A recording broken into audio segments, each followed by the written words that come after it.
Hey everyone, tonight we're going back. We have got a Tuesday evening in a 1950s American home, where the table is already set, the roast has been resting for exactly the right number of minutes, and the rules governing what happens next would fill a small rulebook nobody ever officially published. We have got the story of Etiquette Emily, the real woman behind one of the most influential manners columns in post-war America, and what she actually believed about all of this when no one was writing it down. We have got a seat at the counter of a proper American supper club in 1962, where the hostess who greets you knows every rule in the book and quietly breaks 3 of them every single night, for reasons that make complete sense once you understand the situation. And we have got a look at what the magazine photographs of the perfect family dinner left out of frame, which turns out to be quite a lot, and which explains more about the era than any amount of gleaming Formica ever could. So before you get settled, take a moment to like the video and subscribe, but only if you genuinely enjoy spending time here, and leave me a comment letting me know where you're watching from and what time it is wherever you are. I love seeing that. Now get comfortable, maybe pull a blanket up, and let us go back together. It is 20 minutes to 6 on a Tuesday in October, and the kitchen smells like everything you have been working towards since 4 o'clock. The roast is in the oven, and it has been there long enough that the smell of it has moved through the kitchen, down the hall, and settled into the living room curtains in a way that will still be faintly detectable tomorrow morning. The potatoes are boiling. The green beans are on the back burner, keeping warm in the way that green beans do in this decade, which is to say they have been cooked considerably longer than anyone in the 21st century would consider advisable, and they are soft and yielding, and they smell of the ham hock you put in the pot with them at 2 in the afternoon, and they are perfect. You know they are perfect because this is what cooked green beans are supposed to taste like, and the idea that they might be served with any remaining resistance whatsoever has not yet entered the American consciousness. You're standing at the kitchen counter wiping down a surface that does not particularly need wiping, but your hands need something to do while you run through the list. The list is not written down. It does not need to be.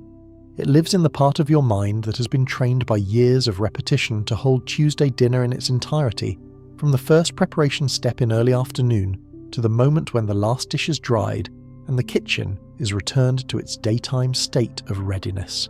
Tonight there are 5 of you at the table, which is the full complement. Your husband, your 2 children, your husband's mother who has been staying with you for 3 weeks and shows no particular signs of departing, and yourself. 5 plates, 5 sets of silverware,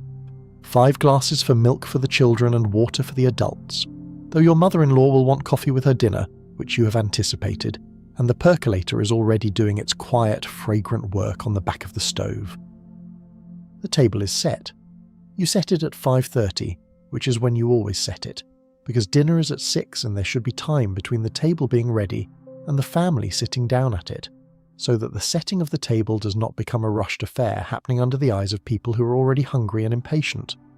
The tablecloth is the white one with the embroidered border, because Tuesday is a weeknight, but it is also the night your mother-in-law has specifically mentioned 3 times that her own mother always used a cloth on the table regardless of the day of the week, regardless of whether company was present, and you have absorbed this information with the smooth, unhurried grace of a woman who has been managing other people's preferences for long enough to do it without effort or visible resentment.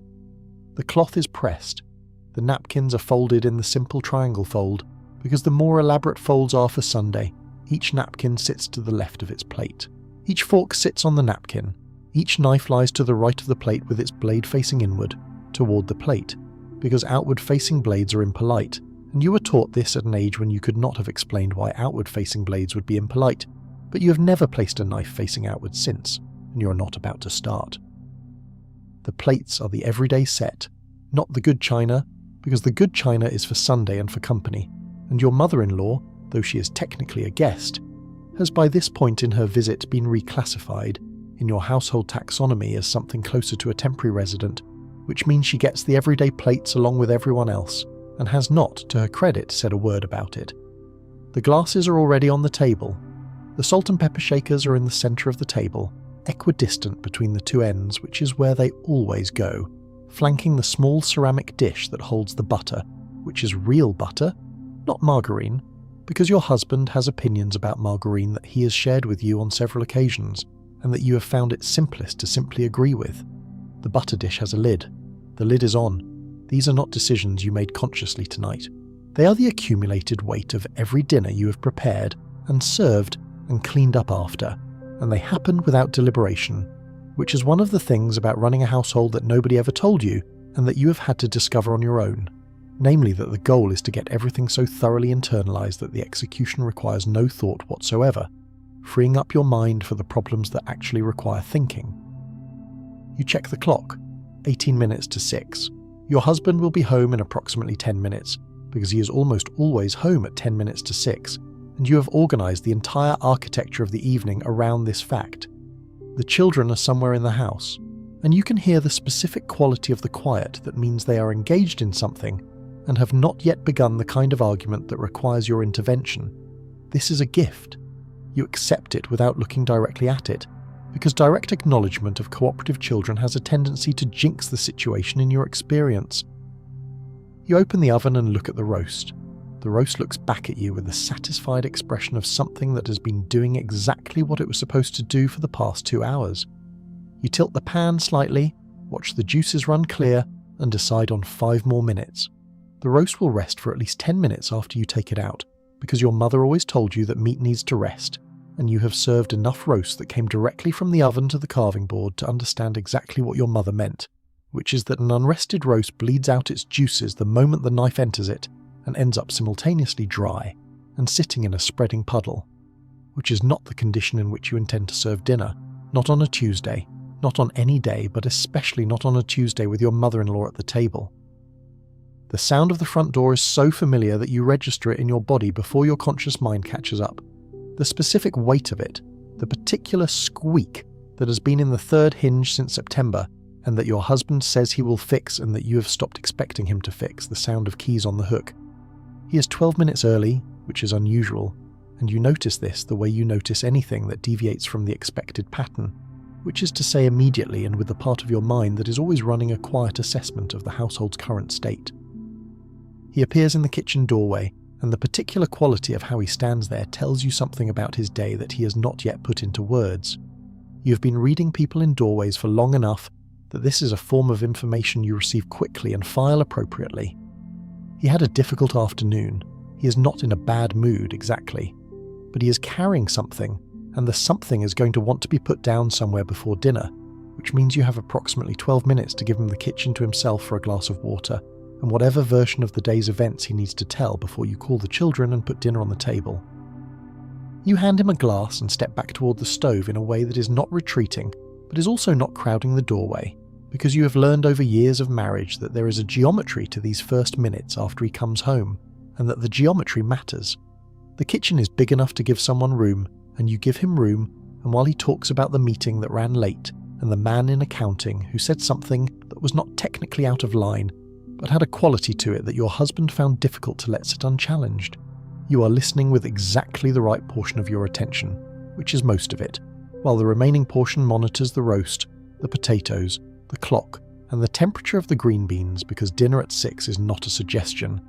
Dinner at 6 is a commitment, and the commitment does not move. He finishes his water and his abbreviated account of the afternoon.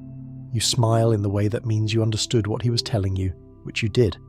He goes to change his shirt. You call the children. The calling of the children is its own ritual. You do not shout. You stand at the bottom of the stairs and project your voice upward with an efficiency that comes from years of practice, and the sound you make is clear and carries but does not rattle the windows, and you say that dinner is in 5 minutes, and you say it exactly once.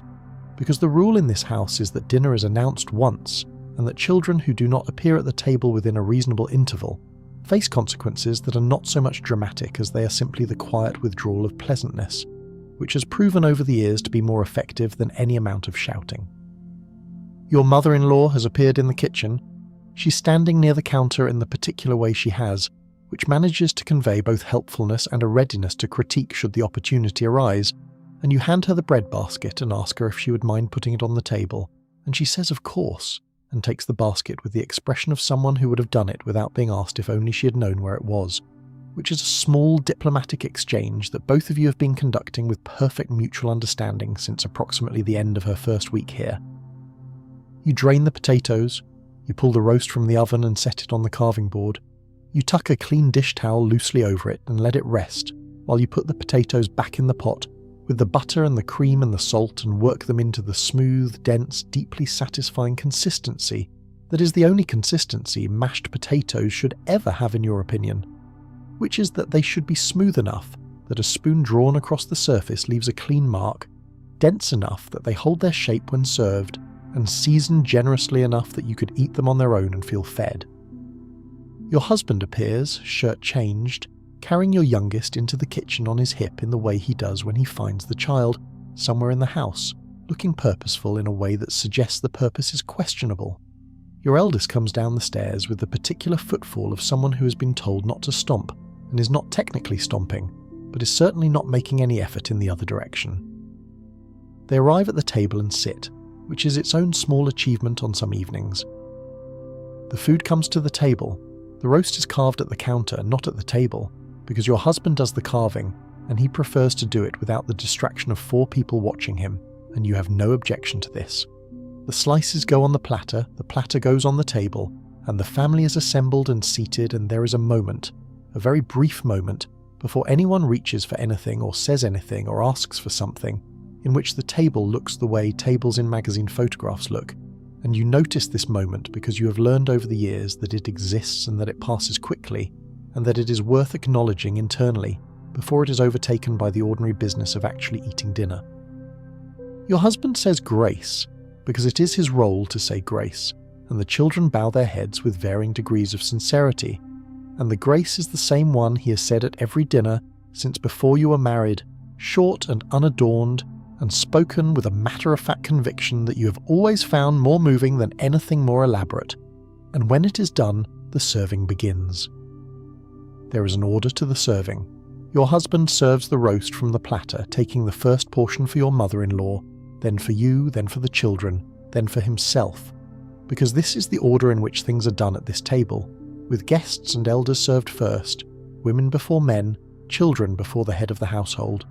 And all of this happens without discussion, because it is simply the way dinner works, the same way the napkin goes on the left, and the knife faces inward, and the salt and pepper stand exactly equidistant between the ends of the table.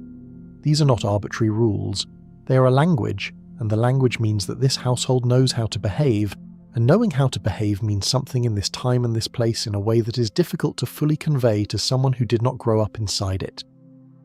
Your youngest reaches for the bread before the serving is complete, and you intercept the reach with a word and a look, and the hand retreats, and the lesson is delivered and received without drama, and the serving continues. The conversation during the passing of dishes has its own texture. Your husband asks your eldest about school, and your eldest answers with the careful brevity of someone who has learned that the level of detail a parent actually wants is substantially less than the level of detail that would be required to explain what actually happened today. Your mother-in-law mentions the weather, which she does most evenings, because the weather is a subject about which no one at this table has strong disagreements, and this makes it a reliable foundation for the first few minutes of dinner conversation before the conversation finds its actual footing. You eat. You pass things when they are asked for, and you notice when a glass needs refilling before it is empty, and you watch the plates with the part of your attention that is always watching the plates, because knowing when someone is running low on something and providing it before they have to ask is one of the quiet arts of running a dinner table, and you have been practicing it long enough that you do it without thinking about doing it, which means you are free to eat your own dinner and participate in the conversation at the same time, which is more complicated than it sounds when you have been on your feet since early afternoon. And what you would most like to do is sit somewhere quiet and not be responsible for anything for approximately 20 minutes. The conversation moves through its familiar stages. Your husband and your mother-in-law discuss something from the news, and you contribute at the right moments and stay quiet at the moments when staying quiet is the right thing. And your eldest asks a question that is more sophisticated than you expected, and you feel the particular pleasure of watching a child's mind work in real time, and your youngest spills milk, which is absorbed by your husband's napkin and then your own, because the spill migrates with the speed and ambition of all spilled milk in the history of spilled milk, and the moment passes without anyone crying, which counts as a successful resolution of a spilled milk incident in your household's accounting system. You do not leave the table to get more of anything before everyone else is finished unless the getting of the thing cannot wait, because leaving the table during dinner disrupts the conversation and draws attention to whatever is being lacking. And part of having a well-run table is making sure the things that are needed are present before everyone sits down, so that the dinner proceeds without interruption. You forgot the butter dish once, early in your marriage, and left the table to get it, and came back to find the conversation had shifted in a direction that made re-entry awkward, and you decided then that forgetting things was not a luxury you could afford during dinner, and you have not forgotten the butter dish since. Your mother-in-law eats with the focused precision of someone who was raised in a household with stricter table rules than your own, and the sight of her cutting her meat in the continental style, fork held in the left hand throughout,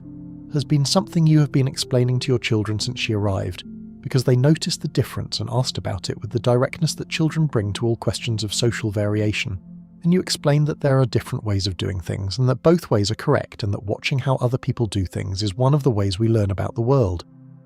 Your eldest absorbed this with the philosophical flexibility of a child who is still in the process of discovering that the rules they thought were universal sometimes turn out to have exceptions, which is one of the more interesting things to watch happen in a child's development. The meal moves toward its conclusion. The plates are eaten down to varying degrees, with your mother-in-law's plate showing the least remaining, which it always does, and your youngest plate showing the most creative redistribution of food across its surface, which it also always does. No one leaves the table before everyone is finished, or before your husband indicates that dinner is concluded, which he does in the way he always does, which is by putting his own napkin on the table beside his plate and pushing his chair back slightly. And this signal propagates around the table with the calm efficiency of a well-understood system. The children are excused. They carry their plates to the kitchen, because the rule in this household is that everyone carries their own plate, which is not universally true in the households of their friends, as they have told you, and you have told them that different households have different rules, and that in this household we carry our own plates, and this is a conversation that resolves itself the same way every time it comes up. Your mother-in-law stands and begins gathering things in the way she does, which is helpfully but also slightly differently from how you would gather them, and you have learned over 3 weeks to work around this the way water works around a stone, smoothly and without comment. Your husband pours himself the last of the coffee and carries it to the living room, because this is the part of the evening that belongs to him after dinner, the quiet minutes with the newspaper or the radio, or simply the interior accounting of the day's events before the evening's second phase, which is the children's homework and baths and the various small negotiations that attend the transition from dinner to bedtime. You stand at the sink and run the water until it is hot. The kitchen is warm and smells of the meal that has just ended, and outside the kitchen window, the October dark has arrived with the quiet efficiency of October dark, and there is something in the combination of the warm water and the used plates, and the smell of roast and coffee, and the sound of your children moving through the upstairs rooms that is not happiness exactly, or not only happiness, but is something adjacent to it, and larger than it, something that has to do with the fact that this is a life that is actually being lived, with all the specific weight and texture that a life being lived carries with it, and that the table was set and the dinner was cooked and the family was assembled and fed, and the conversation moved through its stages and the spilled milk was absorbed and the bread was passed and the grace was said, and all of it happened. Tonight, the way it has happened, and will happen again tomorrow and the day after that. And the repetition is not a diminishment of it. The repetition is the point. You wash the first plate and set it in the drying rack, and the water runs over your hands, and the kitchen settles into its evening quiet, and somewhere in the house, a child calls your name with the particular intonation that means not urgency, but the simple desire for your presence, and you answer without turning off the water because you have learned to do two things at once. And this is one of those moments, and the evening continues, as evenings do, in the direction of its own necessary end. The rules of the table were not written down in any single place that you can point to. They were transmitted through demonstration, through correction, through the patient and sometimes impatient communication of expectation across generations, and they covered so much ground and assumed so much shared understanding that anyone who tried to compile them from outside would find themselves looking at a social architecture of considerable complexity. But they were there. They were absolutely there, and they governed the dinner table with an authority that would have impressed anyone who understood how authority actually functions, which is not through force generally, but through the accumulated weight of mutual agreement about what civilized behavior looks like. You arrived at these rules through the kitchen of your mother's house, and she arrived at them through the kitchen of her mother's house, and the chain goes back through generations of women standing at stoves and setting tables, and knowing, without being told, that the fork goes on the left and the blade faces in, and the guests are served first, and you do not reach across someone for the bread, and you wait until grace is said, and you do not leave the table without being excused. Some of these rules you could explain the reasoning behind if pressed. Others you could not exactly, and had no particular desire to. Because some rules derive their authority precisely from not requiring explanation, from existing in the category of things that are simply done or not done, and the category itself is part of the message. To ask why the knife faces inward is to reveal that the question has occurred to you, which suggests a looseness with the established order that is itself a kind of statement. The 1950s dinner table was, among other things, a performance of stability. The country had come through the Depression and the war with its need for reassurance intact, and its appetite for normality sharpened by years of doing without, and the family at the dinner table was one of the central images in the post-war American imagination's account of itself, the proof that the difficult things were behind you now, that you had arrived at the life that the difficult things had been a detour from. The table was set correctly, the food was hot and plentiful, the family was present and accounted for. These things, together, meant something. They meant that the world was in order, or at least that this corner of it was, and this corner was yours, and you had made it so. You understood all of this without having language for it, because it was not the kind of understanding that required language. It was the kind of understanding that lived in your body, in the automatic reach for the dish towel, in the particular way you tilted the percolator to check how much coffee was left, in the knowledge of exactly how long the roast needed to rest. It was knowledge that had been built through practice and observation, and the slow, steady accumulation of evenings that had worked, and evenings that had not quite worked, and the understanding that the difference between the two was mostly a matter of attention and preparation, and the willingness to think 3 steps ahead of where you currently were. Outside the window, the street is quiet now. The neighbours are at their own tables, or have been and are now clearing their own dishes, and the small domestic dramas and large domestic routines of the entire neighbourhood are running simultaneously in their separate houses, each one following its own version of the same architecture, with its own specific variations and its own particular negotiations and its own individual people, who are sometimes tired and sometimes impatient and sometimes full of the quiet satisfaction of a dinner that went well, and a table that was set right, and a family that sat down together at the appointed hour and ate what was prepared for them, and said what needed to be said and did not say what did not need to be said, and then rose from the table and went on with the evening. This is what the rules were for, not for the rules themselves, though the rules were real and mattered, but for the structure underneath the rules, for the architecture they created, for the way that knowing what was expected and doing what was expected made the act of gathering into something more than just eating, made it into something that could be relied upon, something that would be there on Tuesday and on Thursday and on Sunday, something that held its shape across the weeks and the months and the years that were accumulating into the life you were living, and that would, eventually, be the life you had lived. The rules were the grammar of a language that said, "We are a family, and we eat together, and we know how to do this, and the doing of it is what makes us what we are." You rinse the last pot and set it on the drying rack. The kitchen is clean. The children have been read to and are in their rooms. Your husband has come to find you in the kitchen the way he sometimes does at the end of the evening, and you have stood together for a few minutes in the comfortable way of people who have learned each other's company, well enough that being in the same room does not require either of them to say anything in particular. Your mother-in-law has retired for the night with the dignity of a woman who is a guest and knows it, and is choosing not to belabour the fact. Tomorrow, there will be another dinner. There will be another list that does not need to be written down, another series of preparations that begin in the early afternoon and build towards 6 o'clock, another table to be set with the fork on the left and the knife facing in, and the napkin folded in the simple triangle fold that is for weeknights. The routine will not vary significantly. The routine is not supposed to vary significantly. The routine is, in a very real sense, the whole point. You dry your hands on the dish towel and turn off the kitchen light. The house breathes around you in the particular way of a house that has been lived in fully for a full day, warm and a little used and quietly satisfied with itself, the way houses are when everything in them has been attended to. If you like the video so far, please leave us a like and a sub. A sub to the channel helps us make more videos for you to watch and keep the channel alive.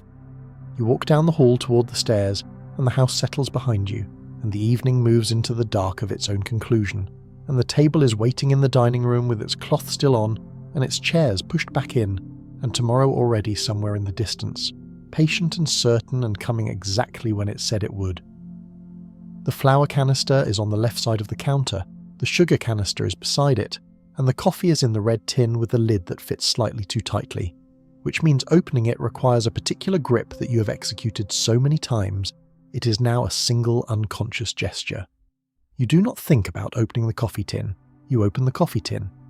This is what years of repetition does to a kitchen. It makes it an extension of your body, a series of moves that your hands know how to make without consulting your conscious mind, which is free to be somewhere else, which it usually is. The kitchen in a 1950s American home is a room that was designed in the post-war period with a particular kind of optimism. The kitchen designers of the era believed,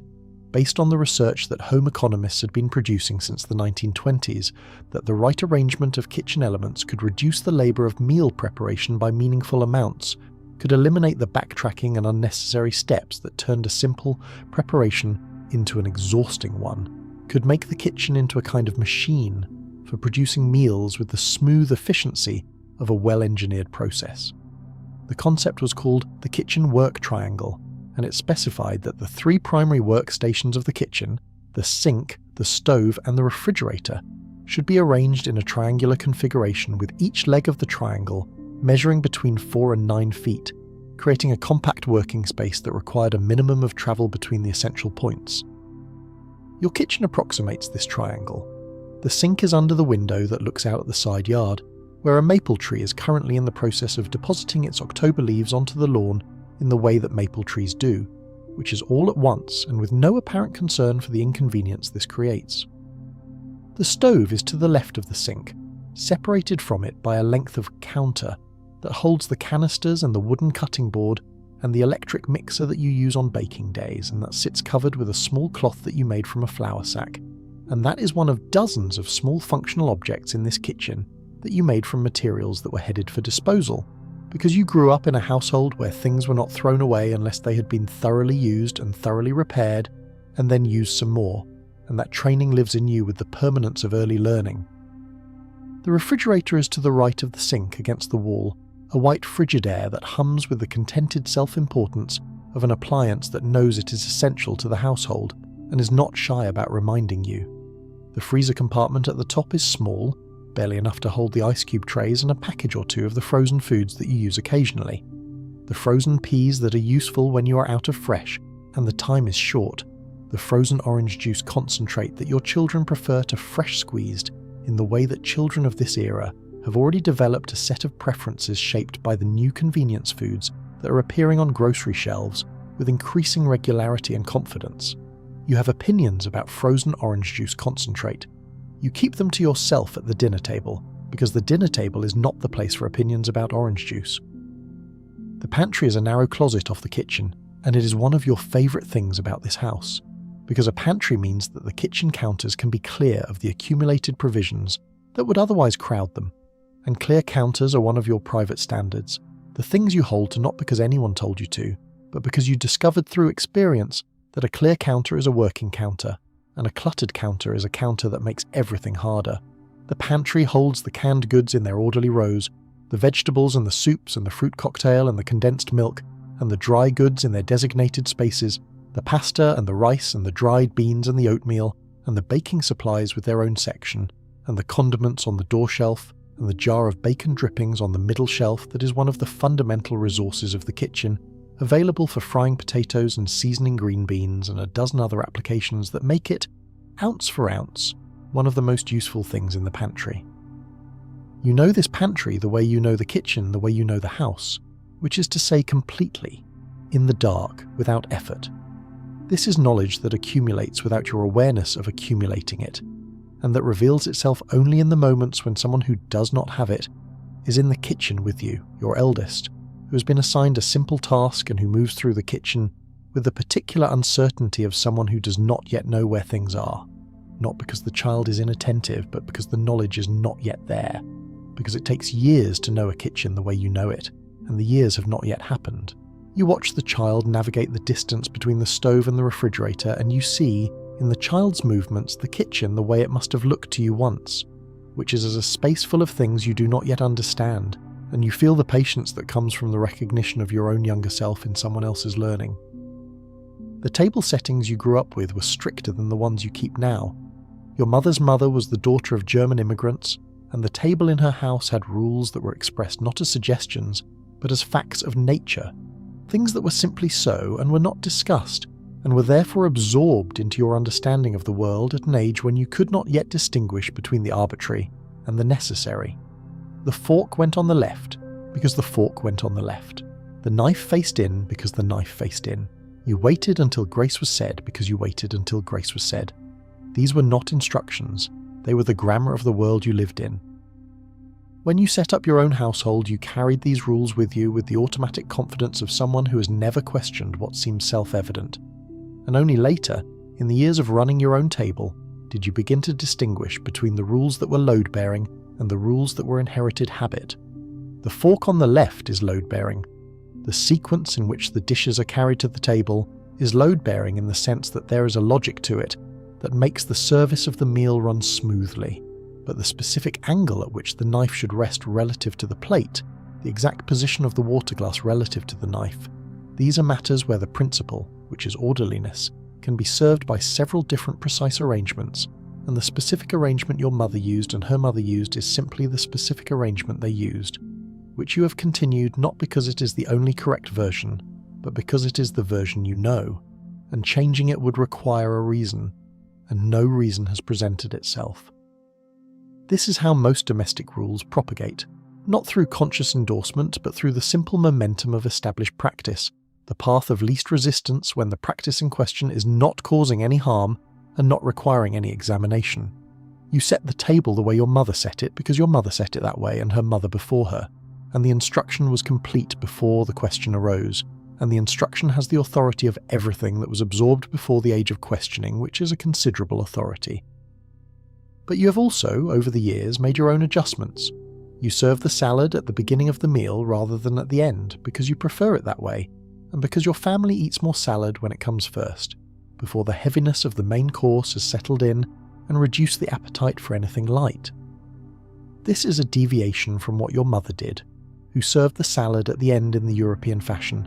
and it caused a small, mild, thoroughly resolved disagreement in your first year of marriage when your mother-in-law expressed her views on the subject with the confidence of a woman who has held a view for 50 years and sees no reason to moderate the expression of it. You listened with the respect that was owed and continued serving the salad first, because you had done the cooking and the cooking brought you the decision, and your mother-in-law, who is a practical woman when she's not a theoretical one, understood this and accepted it with the particular grace of someone choosing her battles. The children have opinions about dinner. This is something that no magazine photograph of the era's dinner tables ever showed, and that every actual dinner table in the era absolutely contained. Children have opinions about what they eat, when they eat it, how it is prepared, whether the peas are touching the potatoes, whether the meat is too pink or not pink enough, whether the bread is the kind they like or a different kind, whether the milk is cold enough, whether the glass is the right glass. Some of these opinions are expressed. Most of them are expressed. The management of expressed opinions about food at the dinner table is one of the central ongoing negotiations of parenthood, and it is conducted according to its own set of rules that overlap with the rules of the table but are not identical to them. The rule in your household is that you eat what is served or you do not eat, but that the serving is done with attention to reasonable preferences, which means that you do not make things that you know will create battles when there are alternatives that will create fewer battles, because your job is not to run a dinner service in a restaurant where the customer's preferences are sovereign, but also not to run a correctional facility where the residents eat whatever they are given and are expected to like it. It is something in between, a negotiation conducted nightly with the specific parties at your table, and you know those parties well enough by now to run the negotiation with a degree of skill that you would not have believed possible when the first child was learning to eat at the table and expressing opinions with a range and intensity that seemed improbable in something so small. Your youngest is going through a phase with potatoes. The phase is that potatoes must not, under any circumstances, be touching the meat on the plate. This is not a preference your youngest can articulate a reason for. It is a fact about the world, as currently understood by your youngest, and the world is organised accordingly. You have been serving the potatoes and the meat with a margin between them since the phase began, which was in September, and you expect the phase to end sometime around the time a new phase begins, which in your experience is the way phases work. You do not argue with the phase. The phase is not a moral failing or a disciplinary problem. It is your youngest being a specific small person with specific small, strong feelings about the arrangement of food on a plate. And small, strong feelings are the province of the small and the strong. And your job is to accommodate what can be accommodated, and to require what must be required, and to know the difference. The rule about what must be required at the dinner table is that everyone sits together for the meal. This is the rule that is non-negotiable in your household and in most of the households on your street, and in the housing developments spreading across the country in these years, and it is non-negotiable because it is the foundation of everything else. The thing without which the dinner table cannot be what the dinner table is supposed to be. The meal can be simple. The tablecloth can have wrinkles. The potatoes can be instant, on the evenings when they are instant, which is not most evenings, but is more evenings than you would acknowledge to your mother. But everyone sits together. Everyone sits together because that is when the family is a family in the particular active sense. Not just people who share an address, but people who share a table, who pass the bread, who hear what happened at school, who notice when something is wrong with someone and say something or do not say something, but carry the noticing into the rest of the evening and do something about it there. The sitting together is the thing. The food is the occasion for the sitting together. The grace before the meal is another non-negotiable, and it is one that you feel differently about from the way you feel about the procedural rules. The procedural rules, the fork placement and the serving order and the sequence of dishes, are matters of orderliness, and they engage your sense of how things should be managed, which is strongly. The grace is something else. The grace is a moment of stillness in the middle of the day's motion, a pause before the meal that acknowledges the meal, that says, this is not just nutrition, this is something. And the something is worth a moment's acknowledgement before you proceed to eat it. Your husband says the grace, and he says the same grace every evening, the one he was taught by his father, and it is short and direct and slightly formal, in the way of things that have been said so many times, they have achieved a kind of settled authority, and the children know it well enough to mouth the words along with him on the evenings when they are not distracted by something else. And on the evenings when they are distracted by something else, you let it pass. Because the point of the grace is not perfect attention.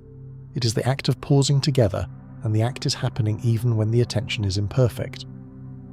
After the grace, the meal begins, and the particular pleasure of the first few minutes of a dinner that has gone right is something you could describe, but that would sound, in the description, smaller than it actually is. The food is hot. The family is there. The table is set. Your husband is talking about something from the day that is finding its story in the telling of it, the way things do when you have moved through them and can see them clearly enough to narrate them, and your eldest is listening with the particular expression of a child who is beginning to understand that adults have days too, that the world your husband moves through during the hours when you are all at home is real and has its own texture and its own difficulties and its own small victories, and that the dinner table is one of the places where that world becomes available to the family. Your youngest is eating the potatoes with focused attention, having confirmed that they are not touching the meat. Your mother-in-law has taken her first sip of coffee with the expression of someone for whom the first sip of coffee at dinner is genuinely pleasurable, and you feel a flash of something warm toward her that is neither love nor affection, exactly, but is in the same family, is the particular warmth that comes from having provided something that was genuinely wanted. You eat, the food is good, you made it, and you know it is good, not with the pride of someone seeking acknowledgement, but with the satisfaction of someone who set out to do something well and has done it well, which is a quiet and reliable form of satisfaction that does not require any outside verification. The potatoes are exactly as you intended them to be. The roast is exactly as you intended it to be. The green beans are exactly as you intended them to be, which is soft and flavoured and deeply savoury in the way that green beans cooked with ham become when you give them the time they need, which is more time than anyone who is planning to serve them crisp would give them. and which is the right amount of time. The bread basket goes around the table and comes back. The butter dish migrates from your husband's side of the table to your mother-in-law's and back again. The conversation moves through its stages with the natural progression of conversations that are not being managed, that are finding their own shape, and you contribute to it and listen to it and occasionally redirect it with the light hand of someone who knows how to navigate the particular social geography of a dinner table with mixed ages and mixed temperaments, and the specific weight of a person visiting, who is not a guest exactly, but is also not family in the way that everyone else at the table is family. Your mother-in-law is your husband's family. She is also, by marriage and by 3 weeks of daily proximity, someone you have come to know with a specificity that has softened some of the formality and preserved some of it in the way that all close proximity to other people's mothers does, revealing both more and less than you expected. The dinner takes approximately 45 minutes. Not 45 minutes of uninterrupted eating and conversation. 45 minutes of the thing that dinner is, which is eating and conversation, and the pouring of more water, and the second helping of potatoes in the moment when your youngest tips the glass and the milk goes across the table, and everyone moves at once to address it. Because spilled milk at a dinner table activates a specific collective response that has nothing to do with crying about it, has everything to do with the practical reality that wet tablecloths are unpleasant, and milk will reach the edge of the table in approximately 4 seconds if nothing is done. Something is done, the milk is absorbed, the table returns to normal, the dinner continues. This is what dinner is. This is what all the rules were built around, not the seamless version, not the magazine photograph version, but this version. The roast that is hot and good, the potatoes as intended, the green beans that are exactly right, the spilled milk absorbed by 2 napkins and then by the dish towel you brought from the kitchen just in case. Your youngest looking contrite and your eldest looking briefly superior, and your husband looking at you with the expression that contains the accumulated understanding of all the dinners you have made together, all the spilled milks and the good roasts and the conversations that found their shape at this table. And all of it is here, in this kitchen, at this table, on this Tuesday in October, and it is real and it is yours and you made it. Her name was not Emily Post, though Emily Post is the name most people reach for when they try to place the women who shaped the rules of the American table in the 20th century. The woman we are looking at tonight came slightly later and travelled a slightly different road, but she arrived at the same destination that all of the great mid-century arbiters of social behaviour arrived at eventually, which was the recognition that the rules of the table were never really about the table at all. They were about something considerably larger and considerably more urgent,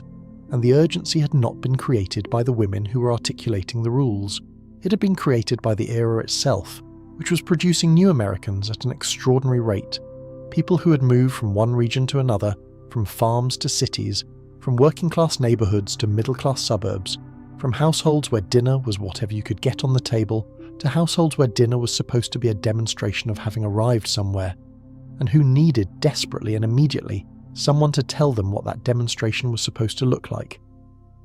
Her name was Millicent Vane Hartley, which was not the name she was born with, because she had married twice by the time she became famous, and the name she was born with, Millicent Kowalski, in a modest frame house in western Pennsylvania in 1908, was a name that she carried into her public life, only in the sense that she never completely left it behind, no matter how far the trajectory of her career took her, from the kitchen in which her Polish-American mother had cooked beet soup on Saturday afternoons, and set the table with the same deliberate care that Millicent would later spend 3 decades teaching other women to replicate.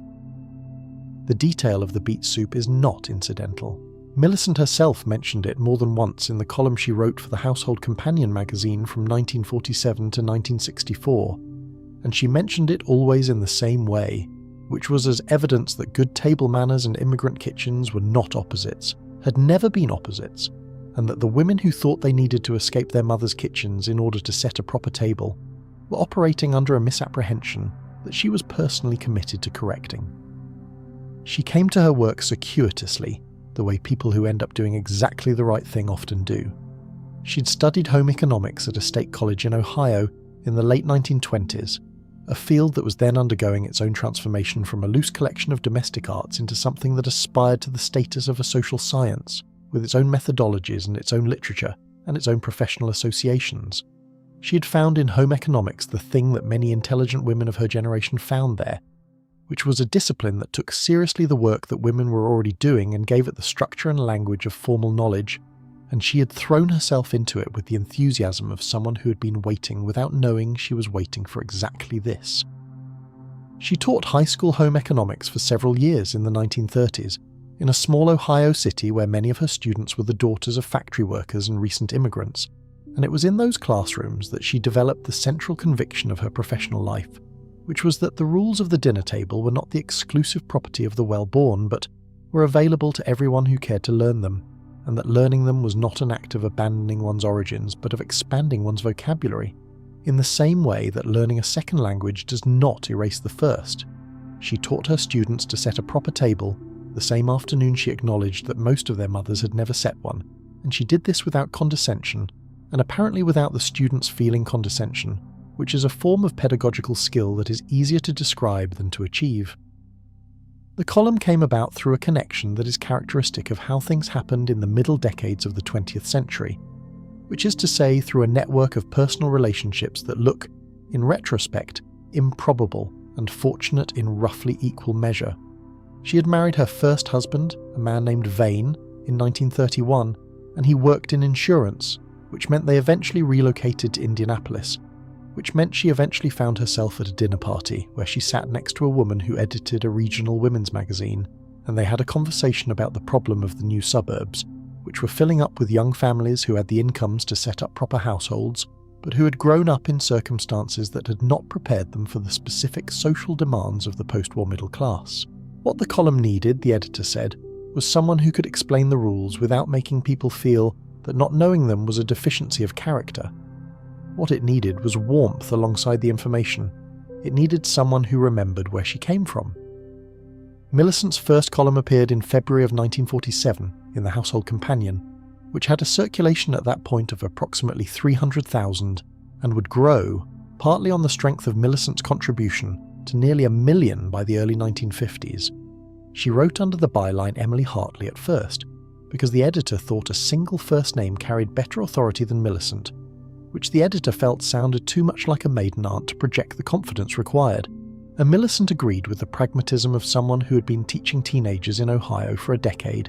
and had developed a clear-eyed view of how presentation affects reception. Later, when the column was syndicated and her name began to have its own authority, she dropped the Emily and used Millicent Hartley, and the Emily was quietly retired, but not before a number of readers had written to the Household Companion asking whether Emily Hartley and Emily Post were perhaps related, which Millicent found mildly amusing, and which she addressed, once, in the column, by noting that they were not related but that she considered the comparison a great compliment, and was fairly certain Emily Post would not have agreed with her on every point, which was part of the point.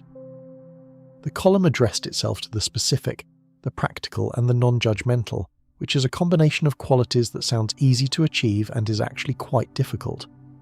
Millicent wrote about how to set a table and why the rules existed. She wrote about the order of serving and the logic behind it. She wrote about what to do when a guest made a mistake and how to handle it in a way that preserved everyone's dignity. She wrote about the difference between rules that were matters of genuine social significance and rules that were matters of habit masquerading as principle, and she was clear about which was which,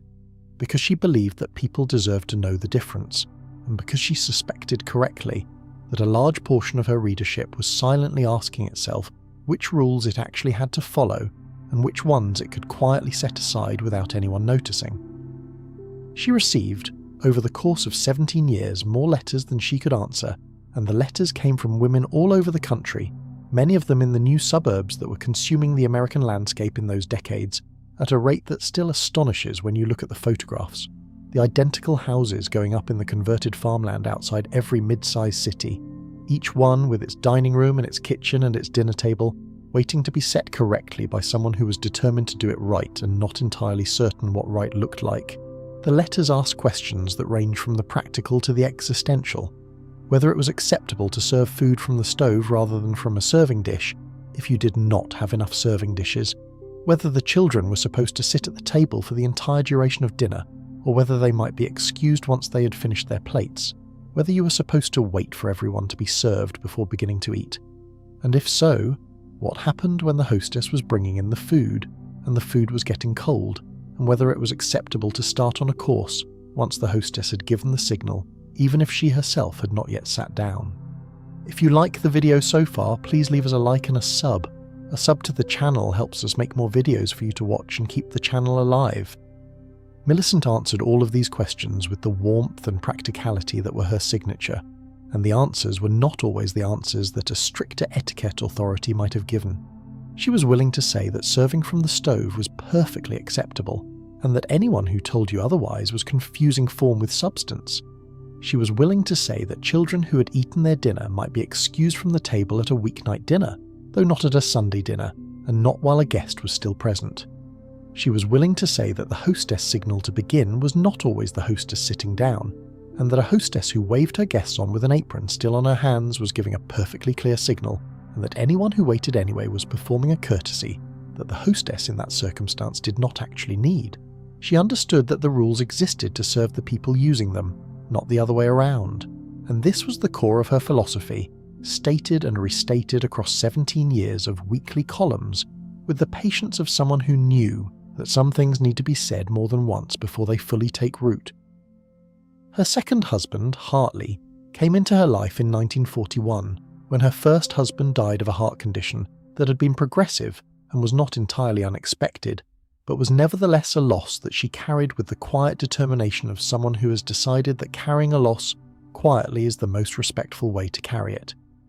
She and Hartley married in 1943, and he was a high school principal, which meant that their household was the kind of household that sits at a particular intersection of professional respectability and genuine economic modesty, and which meant that the dinner table in their home was subject to the same constraints that the dinner tables of most of her readers were subject to, which she always felt was an important part of her credibility. She was not writing from a 12-room house with a full-time cook. She was writing from a 4-bedroom house in Indianapolis where she set the table herself every evening and did the dishes afterward, and her readers knew it, and it mattered. She retired from the column in 1964, not because her interest had flagged, but because her health had been giving her trouble for a year or two, and because the world had begun, in the early 1960s, to shift in ways that made the column feel, for the first time, like it might be running slightly behind the conversation. The women writing to her were beginning to ask different questions that were less about how to set a proper table, and more about whether setting a proper table was really the right use of a Tuesday afternoon. And she was honest enough to recognise that these were not questions she was well positioned to answer, or not quickly, not without thinking about them at length in a way that the weekly column format did not particularly support. She kept a journal for the rest of her life, which is where most of what we know about her private views comes from. The journal entries from the middle years of the column's run are full of observations about the gap between what the column was saying and what the world was actually doing, and about the women she knew personally whose dinner tables were not running the way the column suggested, and who were not, as a result, in the least diminished. She wrote about her sister, who served dinner buffet style every night of her adult life because her house was small and her table could not accommodate the whole family, and she had solved the problem elegantly and permanently, and whose children were, by every measure Millicent could apply, as well-mannered as anyone who had ever sat at a formally set table. She wrote about the letter she received from a woman in Texas who said that she had been reading the column for 11 years and had never once served a properly plated dinner in her life, and was not going to start, but that she had learned from the column the one thing that had actually made a difference, which was that the table, however you set it, was supposed to mean something to the people who sat at it,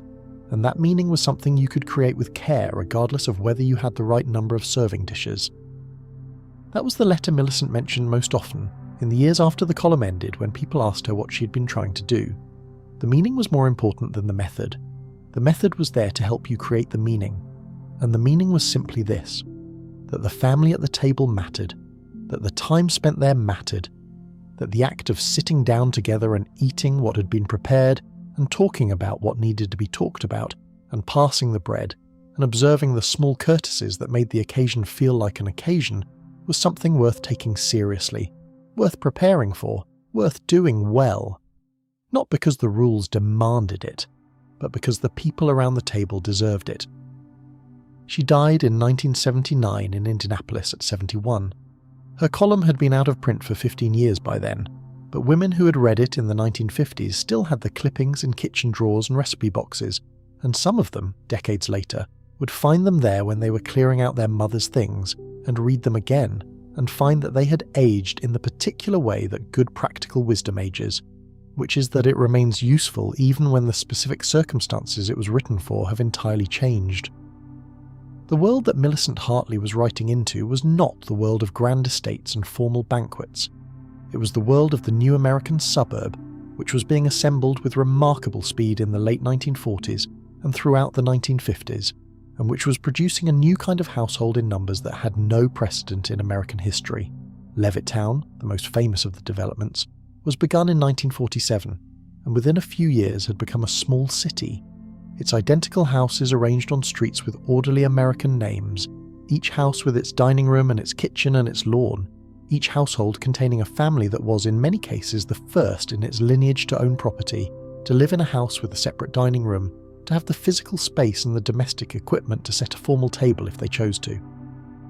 This was not a trivial change. For generations, working-class American families had lived in apartments or boarding houses or modest tenements or farm dwellings where a separate dining room was a luxury that belonged to other people, and where the dinner table was wherever there was room for it, which was often the kitchen table, which was often also the homework table and the sewing table, and the surface on which the day's newspaper was read.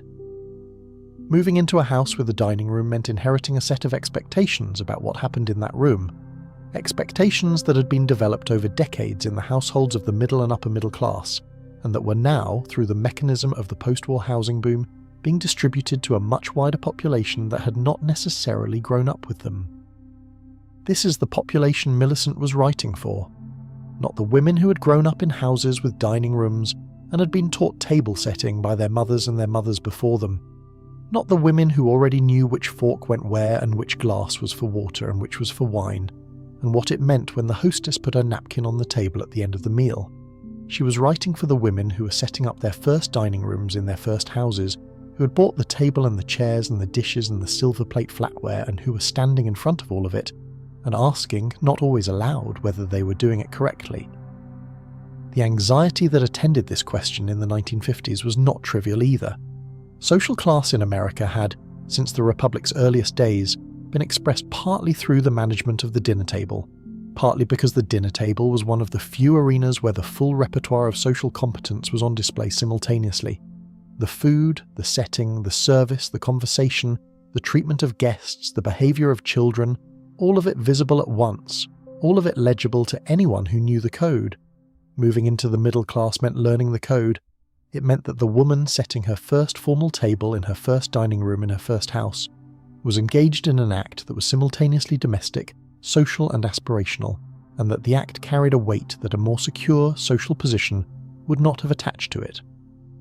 Millicent understood this weight. She had felt it herself, not in the post-war suburbs, because she was a generation older than the women reading her column and had navigated her own version of the aspiration question in a different era and a different context, but she had felt it, and it had left her with a permanent alertness to the particular combination of genuine desire and social anxiety that attends the learning of any set of rules that belong historically to someone else's world. She wrote about this once in a column from 1952 in which she addressed the question of why knowing the rules of the table matters, by first addressing the question of why some people feel that they do not have the right to know them, which she described as a form of self-exclusion that was both understandable and unnecessary. Understandable because the rules had historically been used to exclude, and unnecessary because the rules themselves, stripped of their exclusionary applications, were genuinely useful to anyone who wanted to manage a dinner table with competence and grace, regardless of where she'd come from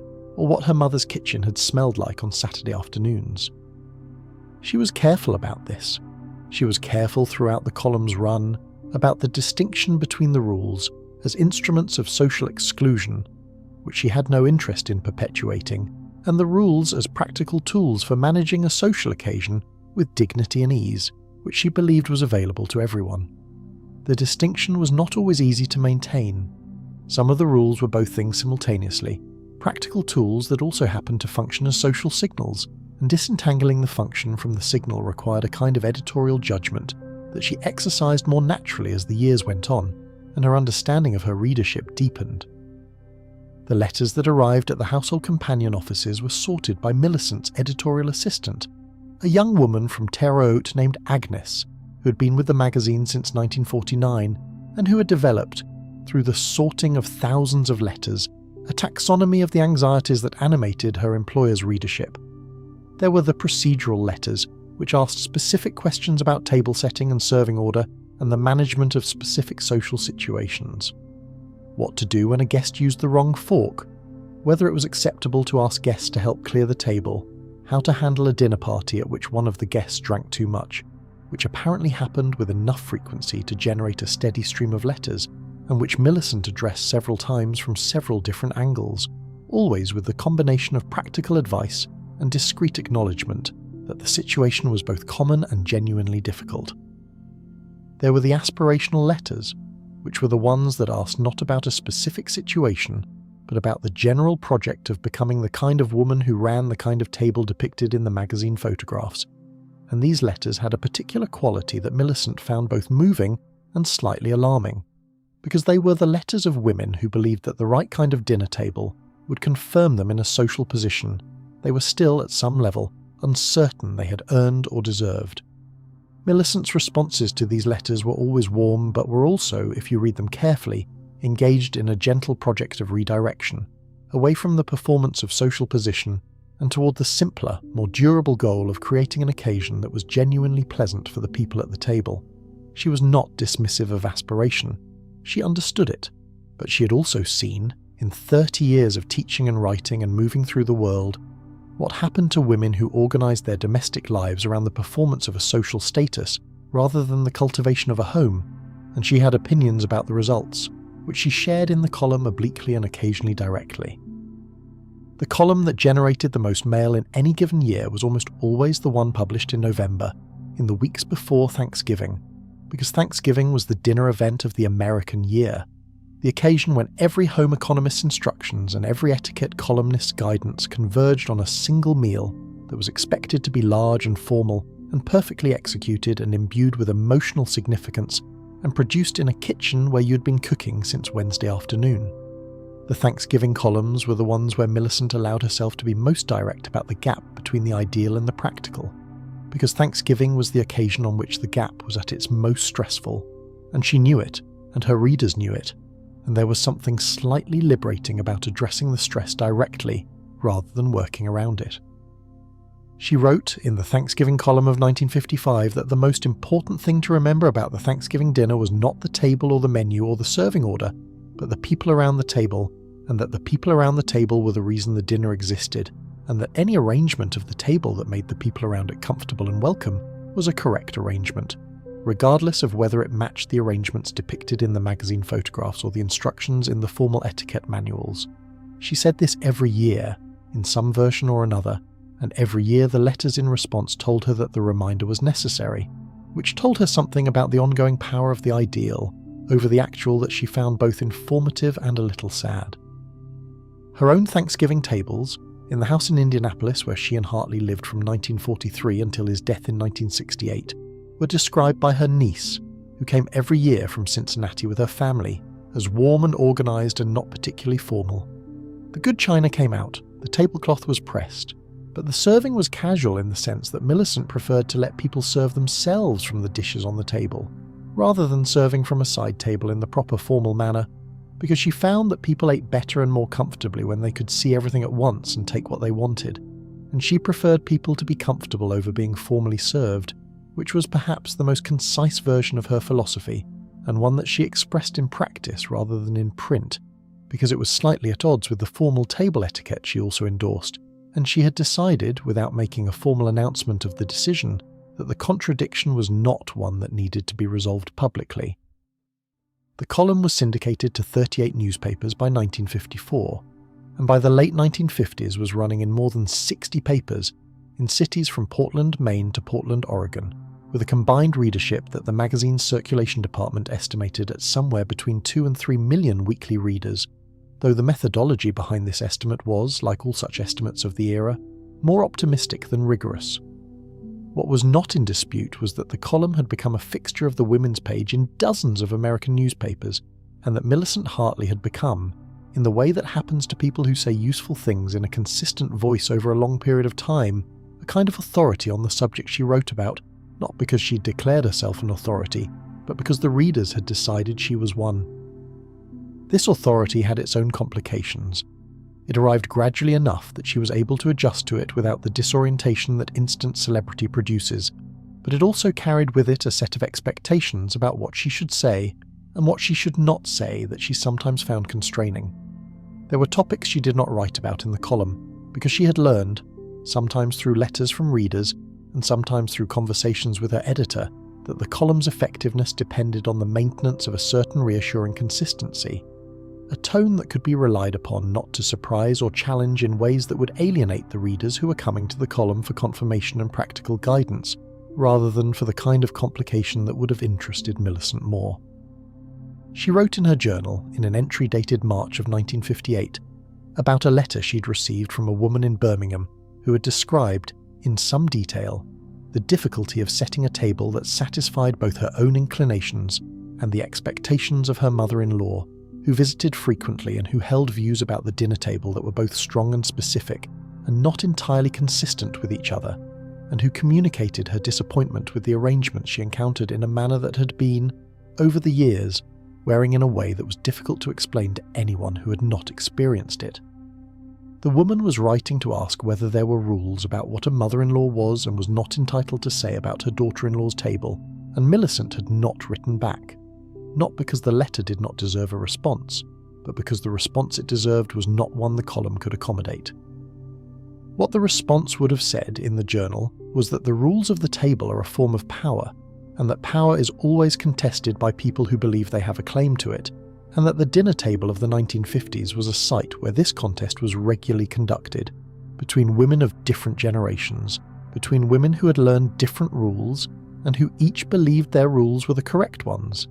between women whose sense of domestic competence was bound up with the maintenance of certain standards and who felt the loosening of those standards as a personal affront. The journal version of the response was considerably more interesting than anything the column could have published, and Millicent knew it, which is partly why she kept the journal. She gave a talk in 1960 to a convention of home economics teachers in Indianapolis, in which she said something that was not significantly different from what the column had been saying for 13 years, but that sounded, in the context of a professional gathering in 1960, slightly more pointed than it would have sounded in print. She said that the purpose of table etiquette was not to produce obedient diners, but to produce comfortable ones, that the distinction mattered, and that any set of rules that produced discomfort rather than alleviating it had failed at its fundamental purpose regardless of how precisely the silverware was aligned. The home economics teachers received this with the thoughtful attention of professionals being told something they mostly already knew, but had perhaps not heard stated quite so directly, and several of them came up to her afterward with the particular expression of people who had been waiting for permission to say something and had just received it. This was Millicent's best work, not the columns, though the columns were good and useful and genuinely helped millions of women navigate the dinner table of an era that was more demanding and more complicated than the magazine photographs suggested. Her best work was the long game, the accumulated effect of 17 years of saying in print and in person that the rules existed to serve the people using them, that dignity was available to everyone who cared to exercise it, that the dinner table was not a test of social worthiness but a practice of human connection, and that the connection was the point, every time, regardless of which fork was in use, or whether the tablecloth had a small wrinkle in it, or whether the salad came first or last or somewhere in the middle. The thing about working the door at a supper club in 1962 is that the people coming through it think you are decorative, and you have been at this long enough to understand that this is an asset, not an insult. They see the dress, which is a shade of dark green that the owner selected personally and that she believes communicates refinement and approachability in equal measure, and they see the smile, which you have practiced into something that conveys genuine pleasure at their arrival, without conveying the familiarity that would make them uncomfortable, and they see what they always see when they look at women in service positions in this era, which is a pleasing arrangement of surfaces. They do not see the 47 names you have memorized this week, or the table assignments you're carrying in your head, like a precise map of a territory that is always slightly changing, or the calculation you're running every moment about where Mr. and Mrs. Alcott can be seated so that they do not have to pass the table where Mr. Alcott's former business partner is sitting, a situation that arose without warning 2 weeks ago and has required diplomatic navigation every Tuesday since. You have been the front hostess at the Meridian Room for 3.5 years. You came to the job through a friend who had worked here briefly and found it too demanding, which tells you something about your friend's assessment of what demanding means, because you have found the job demanding in a way that you enjoy, the way a difficult problem is demanding when you are the person who knows how to solve it. The Meridian Room seats 92 people at capacity, which it reaches on Friday and Saturday evenings, and occasionally on Thursdays when the Thursday reservations align in a particular way. Tuesday through Sunday there are 2 seatings, 7 o'clock and 9 o'clock, with the 9 o'clock seating being considerably lighter in attendance and considerably heavier in the kind of customer who is not interested in going home at a reasonable hour. You work the 7 o'clock seating 5 nights a week, which means you're at the door from 6:15 when the early arrivals begin to appear until approximately 8:30 when the last of the 7 o'clock party has been seated and the floor manager has taken over the coordination of the evening's second half. You arrive at 6 o'clock. This is 15 minutes before you are technically required to be there, and you arrive at 6 because you have learned that the 15 minutes between your arrival and the door opening are the most useful 15 minutes of your evening. You use them to review the reservation book, which you have already studied at home from the copy that Celeste, the daytime hostess, leaves for you, but which you review again now because things change between the time the copy was made and the time the evening begins, and you need to know what has changed. Additions, cancellations, changes in party size, special notes from Mr. Aldrich, who owns the room and who has a habit of calling during the afternoon with late additions that need to be accommodated in ways that require moving other tables, and that he presents as small adjustments, but that you have learned are sometimes not small at all. Tonight there are 2 things to know that were not in the copy you studied at home. The first is that the garrison party, which is listed as 4, has called to say they are now 6, which means their table needs to change from the corner table by the window, which seats 4 elegantly and 6 with an intimacy that not everyone finds comfortable,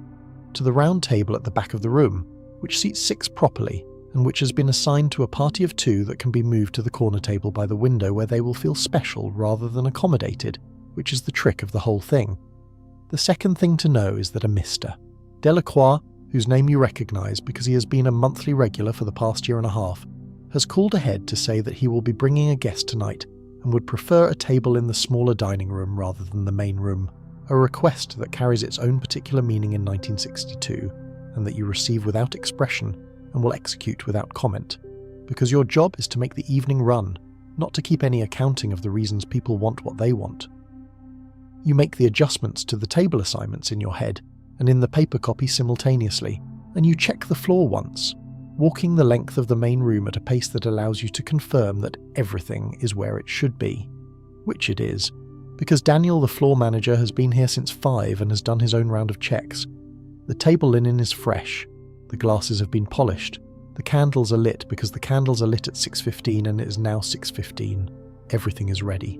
You return to the door and at 6:16 the first party of the evening walks in. They are a couple, somewhere in their 50s, and the woman is wearing a fur stole and the man is wearing a suit that is good without being remarkable, and they are not, you can tell in the moment it takes you to cross the small lobby to meet them, regulars. They have the particular combination of confidence and alertness that first-time visitors to a room carry, the confidence of people who are accustomed to restaurants, and the alertness of people who do not yet know where to put themselves in this particular one. You greet them with the name they gave when they reserved, which is Weston, and you say it in the particular way that makes it sound like you have been looking forward to their arrival, because you have been, in the sense that you have been looking forward to the beginning of the evening, and the Westons are the beginning of the evening. You lead them through the lobby and into the main room. You walk at the pace that works, which is the pace of someone who knows exactly where she is going, without appearing to be in any hurry about getting there. This pace is something you developed deliberately in your first year here, because you noticed that a hostess who walks too quickly makes the guests feel rushed, and a hostess who walks too slowly creates a particular social awkwardness, where the guests are not sure how close to stay, and the pace that works is somewhere between the two.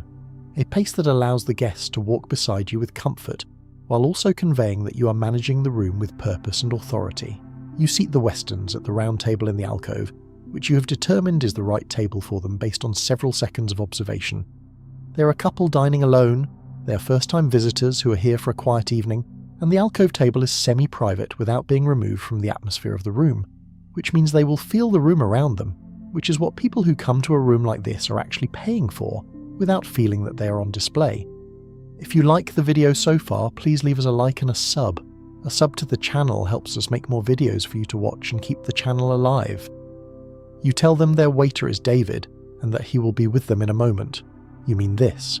David will be with them in approximately 90 seconds, because this is how the Meridian room runs, and David knows his tables and his timing the way you know yours. You hand them the menus and withdraw, with the efficiency of someone who has other parties to seat, and who trusts the guests to understand that the efficiency is a form of competence rather than a form of dismissal. This is the rhythm of the evening. It continues for the next 2 hours with the particular quality of organised motion that you find genuinely satisfying.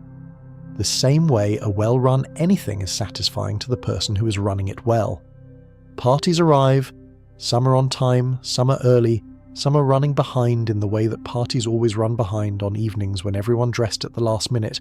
and you manage the arrivals and the seating and the delays with the patience that is required without letting the patience become an invitation for lateness to become a habit in people who might otherwise have shown up on time. The rules of the table that everyone in the main room is following tonight are not significantly different from the rules being followed at the dinner tables inside the houses 2 miles in every direction from this room. The fork is on the left. The blade faces in. People wait until everyone has been served before beginning, except that at a restaurant the rule adjusts slightly, because the point of the rule is not to let food get cold, and a hostess who signals with a nod or a small wave that the first courses may begin before the last party's soup has arrived is not breaking the spirit of the convention, but honouring it. The man orders for his companion at some tables. At others, the woman tells the waiter directly. Both are happening tonight, and both are correct in the sense that both reflect a real social pattern of this moment, and you treat them identically, because the room works when everyone in it feels that they have been received exactly as they are. There is one table tonight that requires your particular attention, and it is not the garrison party, whose expanded seating at the round table has been absorbed with the smooth inevitability of a well-executed plan, and it is not the couple from the smaller dining room, who were seated without incident and have not been heard from since, and it is not the Westons, who asked for a second round of drinks with a comfortable ease that told you they had settled in and were happy with where they were. The table that requires your attention is a party of 3 in the centre of the main room, because the party of 3 is a social geometry that creates problems that parties of 2 and parties of 4 do not create, and the problem is simple: someone is on the outside. The 3 people at this table are a woman and 2 men, and one of the men is clearly the host of the evening, and the other man and the woman are his guests. The seating was handled correctly in the sense that the 2 guests are on the curved side of the table that faces the room, which is the more desirable position, and the host is on the straight side with his back to the room, which is where the host traditionally sits because the host is managing the evening rather than experiencing it. But the evening has developed in a way that has left the woman effectively excluded from the conversation between the 2 men, which has been going on with increasing intensity for the last 40 minutes, and you can see from the door that the woman has been eating her dinner with the careful patience of someone who is performing enjoyment while actually performing endurance. This is not a crisis. It is, however, a situation. You catch David's eye as he passes through the room, and you make the small gesture that means attend to that table, which he understands immediately because you have been working with David for 2 years and have developed a vocabulary of small gestures that requires no verbal communication at all. He will find a reason to approach the table in the next few minutes, will address the woman directly with a question about whether the fish is to her satisfaction, and the act of addressing her directly will interrupt the current conversational pattern long enough for the host to remember that he has a 3rd person at the table, which is generally sufficient. The rules of the table are, in the Meridian room as much as in the dining rooms of the houses nearby, a form of communication. They tell people how to treat each other. The host takes the seat that gives his guests the better view. The guests wait for the host to signal before ordering. The woman is not seated with her back to the room. These arrangements are not arbitrary. They encode a set of values about whose comfort matters and whose enjoyment of the evening is the purpose of the occasion, and when they work correctly, the people at the table move through the evening feeling that they have been treated well without being able to say precisely why, which is exactly what good service and good manners look like when they are functioning the way they are supposed to. You know this. You have known it since before you could have articulated it, since the years of watching your mother manage a dinner table with 4 children and a husband who came home tired every night, and a grandmother who had opinions about everything and who exercised them, and who still managed to make the dinner table feel like a place that was worth being at, even on the evenings when the food was not particularly interesting and the conversation was not particularly elevated, because she understood that the point of the table was not the food or the conversation, but the fact of being together, and that the rules of the table were the structure within which being together happened with the minimum amount of friction and the maximum amount of grace. You glance at the clock. It is 8:22.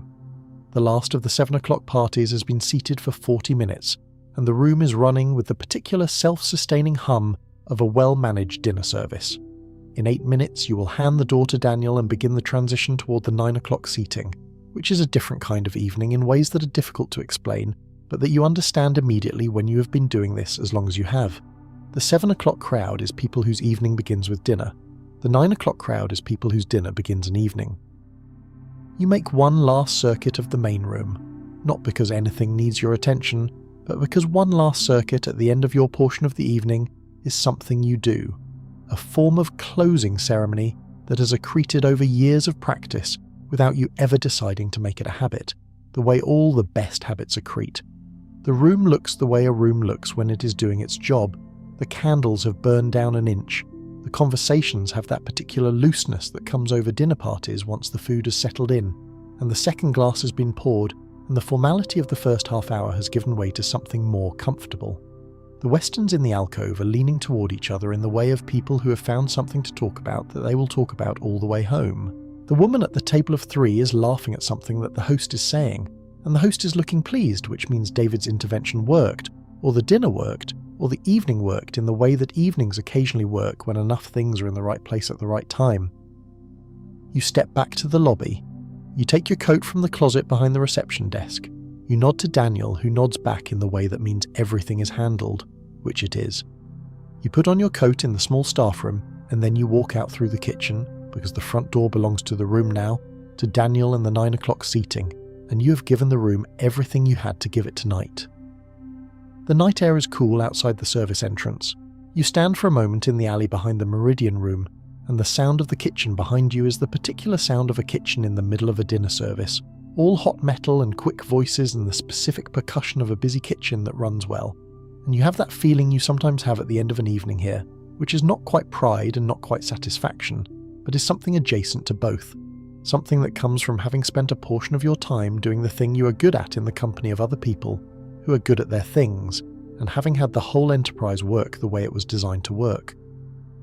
You walk to your car in the parking lot. You think about the Westerns in the alcove, and about the woman at the table of 3 who was laughing when you left. You think about the 47 names you memorized this week, and the 12 adjustments you made to the table assignments between 5 o'clock this afternoon and 8:20. You think about the Mr. Delacroix in the small dining room and the guest he brought, and about the way the evening arranged itself around that table the same way it arranged itself around every other table, without comment and without exception.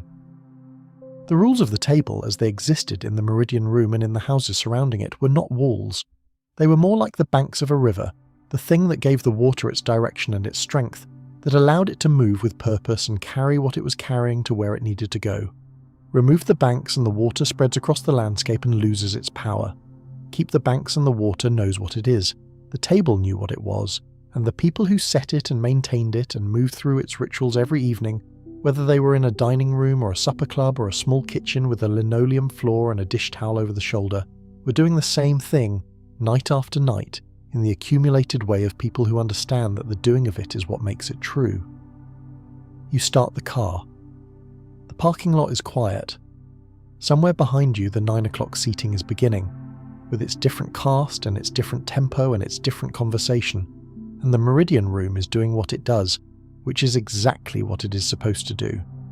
You pull out of the lot and onto the street, and the November night receives you with its usual indifference, and you drive home through streets that are running with the quiet industry of a city at 9 o'clock on a weeknight, each lit window its own small world of dinner tables and conversations and the particular domestic business of a Tuesday in November.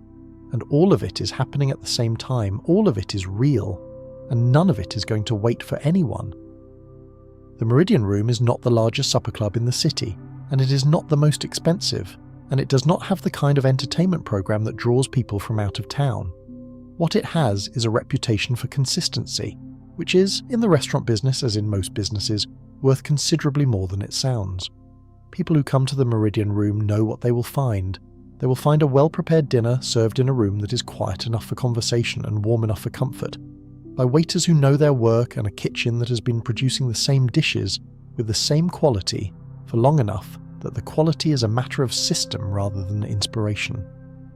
They will find that the hostess at the door knows their name if they are regulars, and treats them as if she knows their name if they are not yet regulars but ought to be. They will find that the table they have reserved is the table they will be seated at, not a similar table or a table that is almost as good, because the table assignments at the Meridian Room are made by someone who thinks carefully about them and then executes them without compromise. You are that someone. You have been that someone for 3.5 years, and in those years you have developed the table assignment system that the Meridian Room now runs on, because when you arrived there was not much of a system. There was just a reservation book and a set of tables, and a general understanding that the better customers got the better tables, which is a system that works well enough when the room is never full, but breaks down badly when it is, because when the room is full there are not enough good tables for all of the customers who consider themselves better customers, and the management of that conflict was, when you arrived, producing the kind of friction that a good front-of-house operation should never produce. Your system divides the tables by type rather than by quality. There are no bad tables at the Meridian Room, not in the sense of tables that are objectively inferior to the others, though there are tables that are appropriate for certain kinds of parties and inappropriate for others. The round table seats 6 comfortably and feels intimate, which makes it right for a birthday dinner or an anniversary, but wrong for a business dinner where 4 people need to be able to talk across the table without turning their heads. The corner table by the window has the best view of the room, and the street beyond the window, which makes it desirable in a general way, but the view means that the people at the table are also visible from a portion of the room, which is desirable for some customers and emphatically not desirable for others. The alcove tables are the most private, which makes them good for couples who want to be alone and bad for groups who want to feel like they are part of the room's larger atmosphere. The centre tables have no particular distinction except centrality, but centrality in a well-run room means that the service reaches you quickly from any direction, which matters more than people who have never thought about it realise. You match parties to tables based on what you can read of their purpose in the minute or two between their arrival at the door and their being seated, which is all the time you have and which is enough time if you have been doing this as long as you have. A couple celebrating something arrives with a particular quality of anticipation that is different from the quality of anticipation that attends a business dinner. A first date carries its own distinct signature, which involves a specific combination of effort and uncertainty. The effort visible in the care that has been taken with appearance, the uncertainty visible in the way both people look at the room as they enter, taking its measure. A family celebrating a child's achievement is immediately identifiable from the way the child walks, which is the walk of someone who has been told they are the centre of this evening and who is still in the process of settling into that role. These readings are not infallible. You have seated couples in alcoves who then revealed themselves to be business partners who needed to spread papers across the table, and you have moved them with the smooth apology of someone for whom a correction is just another form of service. You have seated what appeared to be a quiet anniversary dinner in the window corner and discovered 15 minutes later that one of the 2 people at the window table was a subject of some local notoriety who preferred not to be visible from the street, and you have moved that table too, again without visible consternation, because a hostess who cannot correct without fuss is a hostess who cannot manage a room. The fuss is the problem. The correction is not. The rules of service that govern the Meridian Room are a more refined version of the rules that govern the dinner tables you came from, and the refinement is a matter of degree rather than kind. The principle that the occasion should feel effortless, and the service should be invisible in the sense that it provides what is needed before the need is expressed, is the same principle that runs a good dinner table. The difference is that at the dinner table you are the host and the cook and the server simultaneously, and your audience is your family, who will forgive you the small imperfections that come from being responsible for the whole operation at once. At the Meridian Room, the roles are divided, and the standard for each of them is therefore higher, because you can be held to the standard of the whole of your role without the mitigation of also being responsible for something else. What you're responsible for, entirely and specifically, is the entrance and the seating, and the initial impression and the management of the table assignments for your portion of the evening. David and the other waiters are responsible for everything that happens after the parties are seated. The kitchen is responsible for the food. Mr. Aldrich is responsible for the overall operation and for the decisions that require his authority, which he exercises with the confidence of a man who has been in the restaurant business long enough to have developed a clear sense of which decisions those are and which decisions can be delegated without his involvement. This division of responsibility is what allows the Meridian Room to run well, because when everyone is responsible for everything, no one is responsible for anything, and when everyone is responsible for a specific portion of the whole can be excellent if each of its parts is excellent. You have been offered twice the position of floor manager, which would mean a different role and a different set of responsibilities and, it should be said, a different income. You have declined both offers, not because you find the work of floor manager unappealing, but because you have come to understand, over 3.5 years, that the work you do at the door is the work that interests you most, and that the satisfaction it provides is specific to the nature of the role, which is the reading of people and the management of first impressions and the exercise of the particular intelligence required to match a party to a table, and then to stand back and let the evening happen without further intervention.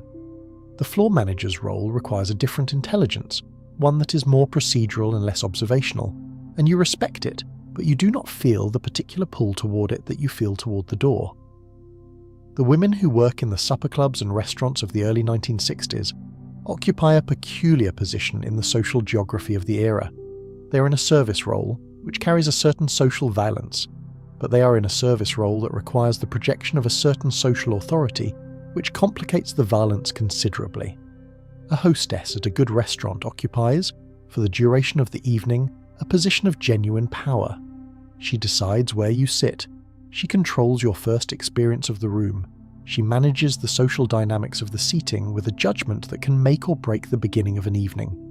This power is real, and anyone who has been managed well by a good hostess has felt it, even if they would not describe what they felt as being managed by someone with power. But the power is also invisible in the sense that it operates through the performance of hospitality rather than through the exercise of obvious authority. An invisible power of this kind is the power that women of this era had generally been permitted to exercise, which is why many of them were quite good at it.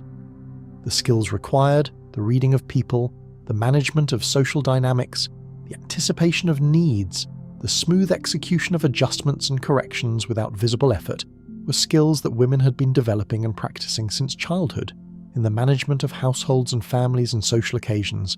and that translated almost directly into the professional context of the restaurant. What was different in the professional context was the scale and the variety. A dinner table of 5 people with known personalities and established dynamics could be managed with the knowledge you had accumulated over years of managing exactly that dinner table. A restaurant seating of 92 people across 2 hours, with parties arriving from reservations and walk-ins, and with the social dynamics of every party unknown until they walk through the door, required the same fundamental skills operating at a speed and a range that the household context never produced. You had to read faster, adjust faster, decide faster. You had to maintain the quality of the performance across a much larger number of interactions than any single household dinner required. This suited you. You had always processed social information quickly, had always been the person in any group who knew before anyone else what was happening under the surface, who noticed the tension in a conversation before it surfaced, who understood what someone needed before they asked for it. These were skills that in the household context were simply the skills of a perceptive wife and mother, unremarkable and unnamed. In the restaurant context, they were professional assets, and you had been in the professional context long enough to know that they were valued by the people who understood what they were actually managing. Mr. Aldrich, who had been running the Meridian Room for 11 years when you arrived, and who had seen hostesses come and stay and go with the equanimity of a man who understood his business, had recognised what you brought to the door within your first 3 months and had given you the table assignment authority that had previously been his alone. Not because he was relieved to give it up, because he had been managing it himself without trouble for years, but because he recognised that you would do it better than he had been doing it, and because doing it better was the point. He was a man who understood that his restaurant was the sum of the people performing their roles in it, and that the performance of each role was only as good as the person performing it, and that finding the right person for each role and then letting them do it was the central job of ownership. This understanding, that the role was his to define and yours to fill, was the understanding that made the Meridian Room work the way it worked, and it was an understanding that was not as universal as it should have been in the restaurant business of this era, or any other era. You had worked, briefly, at a restaurant before the Meridian Room where the owner's understanding of his role included the management of every decision down to the table assignment, and the result was a front-of-house operation that was perpetually anxious and perpetually reactive, because every decision had to pass through one person before it could be executed, and the person through whom it passed was not always available at the moment the decision was needed. The Meridian Room ran on trust, which was one of the things you liked about it. Mr. Aldrich trusted that you knew how to seat his room, and you trusted that the kitchen would deliver what you had implied. It would deliver when you told a party that the fish was particularly good tonight. David trusted that the parties you seated at his tables had been matched to those tables for reasons, and you trusted that David would attend to the tables the way they needed to be attended to. The floor manager trusted that the reservation book reflected the real state of the evening, and you made sure it did, every night, because a reservation book that is not accurate is a hostess who is not trusted, and a hostess who is not trusted is a hostess who cannot do her job. The system of trust that ran the Meridian Room was not different in kind from the system of trust that ran a well-managed household. It was different in the number of people involved and in the professional, rather than personal nature of the relationships, but the underlying structure, everyone knowing their role and doing it and trusting the others to do theirs, was the same structure. You had grown up inside one version of it, and you had built your professional competence inside another, and the translation between the two had been, for you, not a translation at all, but a recognition. The recognition that the skills you'd always had were skills that the world, in certain rooms and under certain conditions, was willing to pay for. The evening is almost over. The last of your parties has been seated, and the room is running with the hum that tells you everything is working, and you're standing at the door doing your final check of the room before you hand it to Daniel, and the room is doing what the Meridian Room is supposed to do, which is providing an occasion, not just a meal, an occasion for the people in it to be together in a way that feels considered and cared for, that feels like someone thought about them before they arrived and arranged things on their behalf, and will continue to think about them until they leave. That is what the rules of the table do, at the restaurant as in the house. They are the evidence that you were thought about. They are the proof that someone cared enough to get it right. The photographs were extraordinary. If you go back now and look at the food and home magazines of the 1950s, at the spreads in Better Homes and Gardens and Ladies' Home Journal and Good Housekeeping, and the dozens of other publications that addressed themselves to the American housewife, with the combined authority of a consumer guide and a cultural instruction manual, you will see a kind of dinner table that is almost hallucinatory in its perfection. The roast is precisely the right shade of golden brown. The potatoes are white and smooth and mounded in a serving bowl that reflects the light from a source that appears to be the family's own overhead fixture,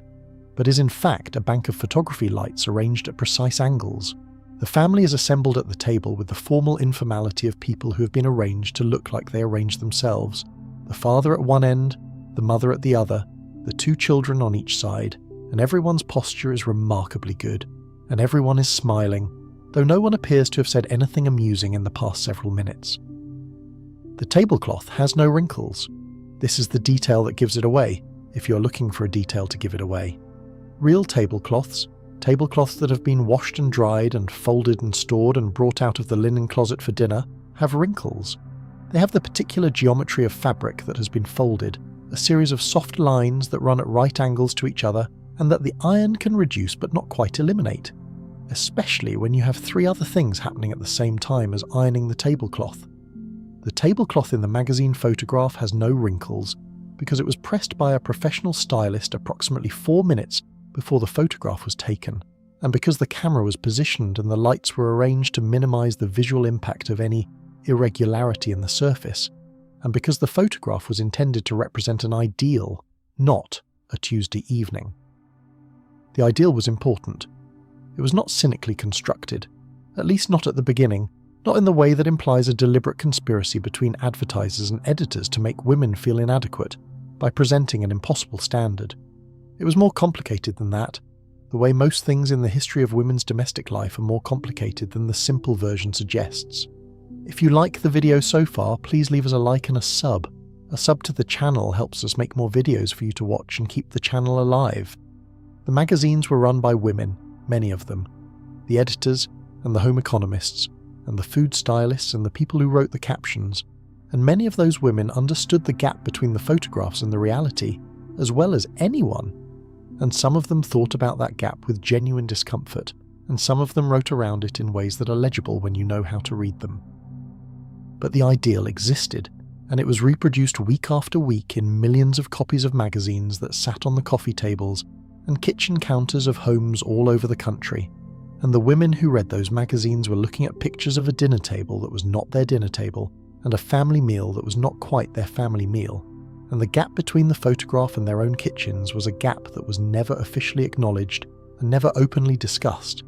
but that was present and felt in the particular silence of women who have been presented with a standard they cannot meet and have not been given permission to say so. The first thing the photograph left out was the time. A dinner of the kind depicted in the magazine photographs of the 1950s, with its multiple properly prepared dishes and its pressed tablecloth and its filled serving bowls, required several hours of preparation that began in the early afternoon on the days it was feasible to begin then, or in the morning on the days when the afternoon was not going to be available. The recipe for the roast specified a preparation time and a cooking time that added up to something between 2 and 3 hours, not counting the time spent shopping for the ingredients, which required a trip to the grocery store that was its own investment of time and energy, and the management of children who were present for it. The recipe for the potatoes required boiling and mashing and seasoning, which was half an hour of standing over the stove at the moment when you were also keeping one eye on the roast, and one ear on the children, and one hand free for whatever needed a hand. The rolls, if there were rolls, were either baked from scratch, which required their own arc of preparation beginning with yeast and warm water, and an hour of rising time, or purchased from the bakery, which required the grocery trip to include a stop at the bakery, which added time. The salad, if there was a salad, required washing and tearing and assembling, and the dressing, if it was made from scratch, required measuring and whisking, and the question of when to dress the salad so that it was wilted enough to taste of dressing, but not so wilted as to be limp, was a calculation that ran in the background of the whole afternoon. None of this appeared in the photograph. The photograph showed the finished table and the assembled family. The 2 hours of work that stood behind the finished table were invisible, in the way that all labour is invisible when the only thing being photographed is its result. The second thing the photograph left out was the interruptions. A dinner preparation that proceeded in the smooth, uninterrupted arc of a cooking demonstration was a dinner preparation happening under conditions that did not exist in any household with children. The actual dinner preparation in a household with children in the 1950s happened in the interstices of the afternoon's other obligations, around the picking up from school, around the argument between the children that needed to be settled, around the telephone call from the neighbour that was brief and then was not, around the child who needed help with homework at the exact moment the potatoes needed to be started, around the husband who came home early and stood in the kitchen doorway asking about the day in a way that required genuine engagement rather than the distracted 2/3 attention you were already allocating to the 3 things happening on the stove. The dinner got made despite these interruptions. It got made because the women making it had learned to work in the available intervals, to hold the thread of the preparation in their minds across the gaps created by everything else demanding their attention, to resume each step exactly where it had been interrupted with the smooth continuity of someone who's been doing this long enough that the interruptions are just part of the method. But none of that appeared in the photograph either. The photograph was not interested in the interrupted afternoon. It was interested in the seamless result. The third thing the photograph left out was the feeling of it. Not the feeling of having produced it, which was real and could be genuinely satisfying, but the feeling of the production itself, the specific weight of being on your feet from 2 o'clock to 6 o'clock on a day when you had also done the laundry and been to the grocery store and handled whatever else the day had offered up for handling, and arriving at the dinner table slightly before the family arrived at the dinner table and sitting down with them and serving and passing and managing and attending, while also eating your own dinner in the way you ate your own dinner, when you were also doing 4 other things simultaneously, which was not quite the relaxed enjoyment of a well-prepared meal that the magazine photographs implied was the reward for having prepared the meal. The reward was real, in its way. But it was not relaxation. It was more like the particular satisfaction of a difficult thing done correctly, which is a different quality of experience and one that requires significantly more energy to produce and sustain. The magazine photographs were also, it should be said, impeccably styled in a way that the average household was not resourced to replicate. The serving bowls were the kind of serving bowls that people received as wedding gifts and kept in the back of the cupboard for Sunday and for company. The serving spoons were the silver plate, not the everyday ones. The candles on the table were tall and unmelted because they had just been lit, whereas candles on the actual dinner table in an actual household were often the candles that had been put out at the beginning of last Sunday's dinner, and that had a melted quality to them that was perfectly functional, but was not the fresh candle aesthetic of the magazine spread. These were not large differences, but they accumulated over the course of thousands of magazine photographs seen across years of reading the magazines, into a composite image of a domestic standard that was several degrees above what most households were actually producing. And the cumulative effect was a low, constant pressure that most women carried with them into the kitchen every afternoon without having a name for it. The women who wrote for the magazines were not, for the most part, unaware of this. Some of them were actively wrestling with it, in the way that people who are embedded in a system can sometimes see the system's contradictions clearly, even when they lack the tools or the permission to say so directly. There were columns in the better magazines that addressed the real constraints of the real household, the budget for the week, the children underfoot during the preparation, the husband's preferences and the children's preferences and the grandmother's preferences, and how to produce a dinner that satisfied all of these simultaneously without producing 3 different dinners. There were recipe developers who were working hard to find preparations that delivered impressive results with less total labour because they understood the labour question, even if they were not in a position to make it the subject of the feature story. There were home economists in universities and in the test kitchens of the magazines themselves, who were conducting time-motion studies of the kitchen that documented exactly how many hours a week the typical household dinner required, and whose findings were more complicated than the magazine photographs suggested. But the photographs kept coming, week after week, with their fresh tablecloths and their seamless preparations and their assembled families and their implications about what dinner was supposed to look like, and the women reading the magazines kept looking at them with the particular combination of inspiration and mild despair that is the experience of anyone who is being shown a standard, while simultaneously doing the work required to approach that standard, which are 2 very different states of consciousness to hold simultaneously. What the photograph also left out, and this is the thing worth sitting with longest, is the conversation. Not the conversation shown in the photographs, which was the conversation of families who had just been arranged by a stylist, and who were performing conviviality for the camera with the slightly rigid ease of people who are aware they are being photographed. The actual conversation at the actual dinner table in the actual households of the post-war American suburbs was something different and something more, something that varied enormously from household to household and from Tuesday to Tuesday, and that carried within it all the specificity of real families living through real decades. The father who had come home troubled by something at work and who was translating the trouble into a quietness that everyone at the table was reading and responding to in their own way. The child who had had a day that needed to be talked about and who was waiting for the opening to begin. The grandmother who had opinions about everything and who was deploying them tonight with unusual restraint for reasons of her own. The mother who was tracking all of this while simultaneously monitoring the serving dishes and the glasses and the clock. The magazine photograph could not show any of this because the magazine photograph was a static image, and the dinner table was always a moving thing, always in process, always becoming itself over the course of the hour or hour and a half it lasted, never identical to itself from one moment to the next. The family in the photograph was frozen at the moment that represented the highest point of the ideal, the moment after the grace and before the first real spill, the moment when the food was hot and the family was present and everything was set up correctly, and nothing had yet gone sideways. And that moment was real. It existed at real dinner tables all over the country at 6 o'clock every weeknight. It just did not last as long as the photograph suggested, and it did not look as effortless as the photograph suggested, and the woman who had produced it was not wearing an unspotted apron and feeling refreshed and looking forward to a leisurely conversation. She was wearing the apron she had been wearing since 2 in the afternoon,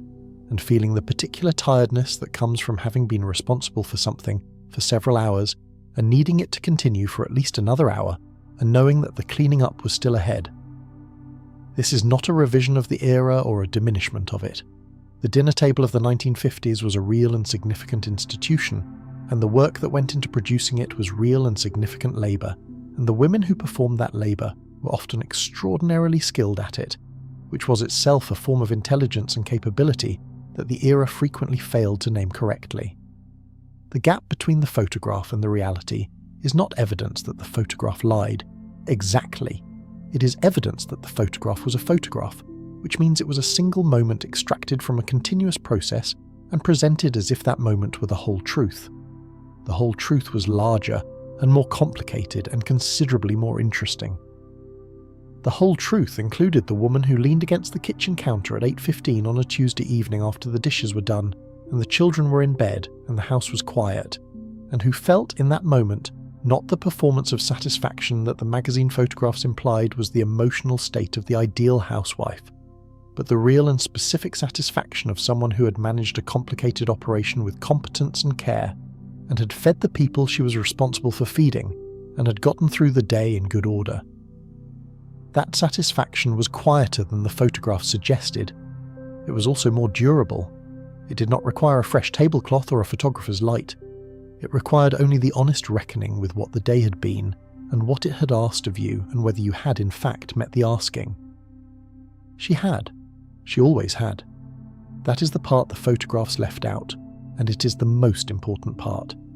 Not the seamless surface, but the capable, tired, resourceful, occasionally impatient, genuinely skilled human being who produced it every evening at 6 o'clock in a kitchen that smelled of roast and coffee and the particular accumulated warmth of a house that was being lived in, and not just lived in, but tended. And that is worth knowing. It was worth knowing then, and it is worth knowing now, when the dinner tables of that era have receded into the soft distance of memory and the specificity of the rules that governed them has mostly dissolved, leaving only the outline, the general impression of a time when things were done a certain way, and everyone knew the way, and the way was kept. The outline is true, but the texture inside it, the actual substance of what it meant to be the person who set the fork on the left and the knife facing in, and the napkin in the simple triangle fold and called the family to the table at 6 o'clock on a Tuesday in October, is the part that the outline cannot hold. That texture was human. It was specific. It was tired and proud and practical and occasionally overwhelmed and frequently inventive, and it ran, quietly and without acknowledgement, through the middle decades of the 20th century in the kitchens of millions of households, and it fed the country in every sense that matters, and it deserves to be understood for what it was. Tonight, we walked through several pieces of that world, and perhaps there is a thread between them that is worth drawing out before the evening settles into its own quiet close. There is a woman in a post-war kitchen on a Tuesday in October, running through a list that lives in her body rather than on paper. There is a woman in Indianapolis who spent 17 years telling other women that the rules of the table existed to serve the people at the table, not the other way around, and who believed this with the conviction of someone who learned to set a table in a kitchen where beet soup was the centerpiece on Saturday afternoons. There is a woman in a dark green dress at the door of a supper club in 1962, managing 47 names and 12 adjustments, and one diplomatically difficult table of 3, with the efficiency of someone who has made her intelligence available for purposes that the people benefiting from it do not entirely see. And there is the woman who never appeared in the magazine photographs, the woman just outside the frame, in the apron she has been wearing since 2 o'clock, who produced the seamless surface and was not included in the picture of it. These are not 4 separate women. They are aspects of the same woman, the woman who ran the dinner table of mid-century American life, who held the ritual in place through years of repetition and care, who understood the rules well enough to know which ones were load-bearing and which ones were simply custom, and who served the meal with the particular combination of competence and dignity that is the mark of someone doing difficult work with full attention. The dinner table of the 1950s was, like all rituals, both more and less than it appeared. It was more in the sense that it encoded real values, real care, real intelligence, real skill. It was less in the sense that no ritual perfectly captures the humanity of the people performing it, and the humanity always exceeds the form. The humanity was in the woman with the wet dish towel in the warm kitchen, listening to the October dark outside the window and feeling the particular satisfaction of an evening that had gone as planned, which was most evenings when you had been doing this long enough and well enough. She has finished the dishes now. The kitchen is clean and quiet. The house breathes around her with the particular warmth of a house that has been fully used, that has had people in every room and dinner at the table and conversation in the living room and children in their beds. She takes off the apron and hangs it on the hook behind the kitchen door. She turns off the light. The table in the dining room is still set, technically, in the sense that the tablecloth is still on and the chairs are pushed back in, though the plates and glasses and silverware have been washed and dried and returned to their places. And tomorrow the tablecloth will be changed because Tuesday's tablecloth needs washing after Tuesday's dinner, and a fresh one will be laid, and the whole apparatus will be made ready again for the next evening and the one after that and the one after that. She goes upstairs in the quiet of the house. Through the windows the street is still and dark, just a few lit windows in the houses nearby, each one its own world of people settling into the end of a Tuesday, putting the day away, moving toward the particular unconsciousness that rest provides, and that tomorrow will require you to have had. The night holds still around all of it, the houses and the tables and the folded napkins and the stored away silver, and the women who set it all in motion every afternoon and will do it again tomorrow, quietly and without much acknowledgement, in the kitchen that smells of everything that has already been made and everything that is still to come. Let yourself rest in that quiet. Let the evening carry you down into the warmth of the ordinary, which is where most of life actually happens and which is more interesting, more human, more worth attending to than it's ever given credit for being. The fork is on the left, the knife faces in, the family is fed, the house is dark and warm, and the night has arrived, gentle and complete, and it is time to sleep. The advertising that accompanied the food and housewares magazines of the 1950s was, in its way, a companion text to the editorial content, and the two were engaged in a continuous conversation that shaped the image of the ideal dinner table as powerfully as any etiquette column or home economics curriculum. The advertisements sold the products, obviously, but they also sold a context for the products, a vision of the household in which the products would be used, and the life that would result from their use. And the vision was consistent across brands and products and magazines and years with the particular consistency of things that have found their essential form and are iterating rather than innovating. The woman in the advertisement is always composed. This is the first and most fundamental fact about the woman in the advertisement, and it is the fact that separates her most completely from the woman she was supposed to represent. Composure of the kind the advertisement depicts requires not being in the middle of anything that would disrupt composure, which means not being in the middle of the afternoon's preparation, not being tired, not being distracted by children who have just arrived home from school with the kinetic energy that children arrive home from school with, not being in the middle of a conversation with her husband that is about something real and therefore requiring more than the decorative portion of her attention. The woman in the advertisement is present in her kitchen in the way that people are present in places they are visiting, attentive and appreciative and not yet worn to the surface by the daily repetition of being there. The kitchen in the advertisement is illuminated by the particular quality of light that exists only in advertising photographs, and in the brief moments of early morning or late afternoon when the sun comes through a window at exactly the right angle, which in the photographs is every moment. The light does not cast unflattering shadows. It does not reveal the film of grease that accumulates on the wall above the stove no matter how carefully you clean it. It does not illuminate the small crack in the linoleum near the refrigerator that has been there since the previous owners lived here, and that represents a repair that has been on the list long enough to have achieved a kind of permanence. The light in the advertisement is the light of a kitchen that exists to be photographed, and the kitchen you cook in every afternoon is a kitchen that exists to be cooked in, and the difference between those two kinds of existence is the whole story. The products in the kitchen advertisements of this era were almost without exception presented as solutions. Not solutions to problems, because naming the problem would have meant acknowledging that the problem existed, and acknowledging that the problem existed would have disrupted the essential message, which was that the modern American kitchen was a place of ease and efficiency, where the right products made everything possible. The solution framing meant that the products were presented in terms of what they enabled rather than what they replaced, and what they replaced was understood rather than stated, a tacit acknowledgement of the labour that stood behind the meal, present in the subtext and invisible in the text. The electric range in the advertisement liberated the housewife from the temperamental and demanding wood or coal stove of her grandmother's kitchen. The automatic dishwasher in the advertisement gave her back the hours she'd previously spent at the sink. The electric mixer, in the advertisement, produced in minutes the results that had previously required sustained manual effort. The frozen pie shell in the advertisement allowed her to produce a pie on a weeknight, when previously a pie would have required an afternoon she did not have.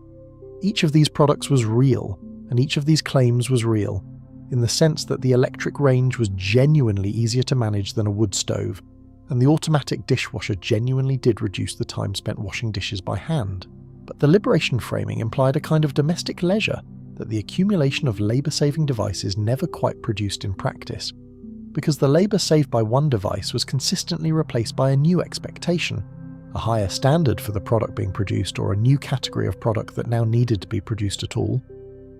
This is the phenomenon that the domestic historian Ruth Schwartz Cowan documented in research that was not fully published until the 1980s, but whose subject matter was already generating discussion in academic circles in the 1960s, when the gap between the promise of the labour-saving kitchen and the reality of the labour involved in running a household was becoming increasingly visible to people who were paying attention. Cowan's finding, stated simply, was that the hours spent on housework in American households had not decreased significantly in the first half of the 20th century, despite the dramatic increase in the availability of labour-saving technology, because the technology had been accompanied by rising standards for what a household was supposed to produce, and the rising standards had absorbed the time saved by the technology and then required more time beyond that. The clean tablecloth that the washing machine made easy to produce still needed to be pressed, and the pressing of it still took the time it took. The roast that the reliable electric oven produced consistently still took the time it took to prepare and cook. The kitchen that the efficient layout was supposed to make easy to work in still required several hours of daily labour to produce the meals that the family's rising expectations, shaped partly by the magazines and partly by the accumulating affluence of the post-war period, now demanded.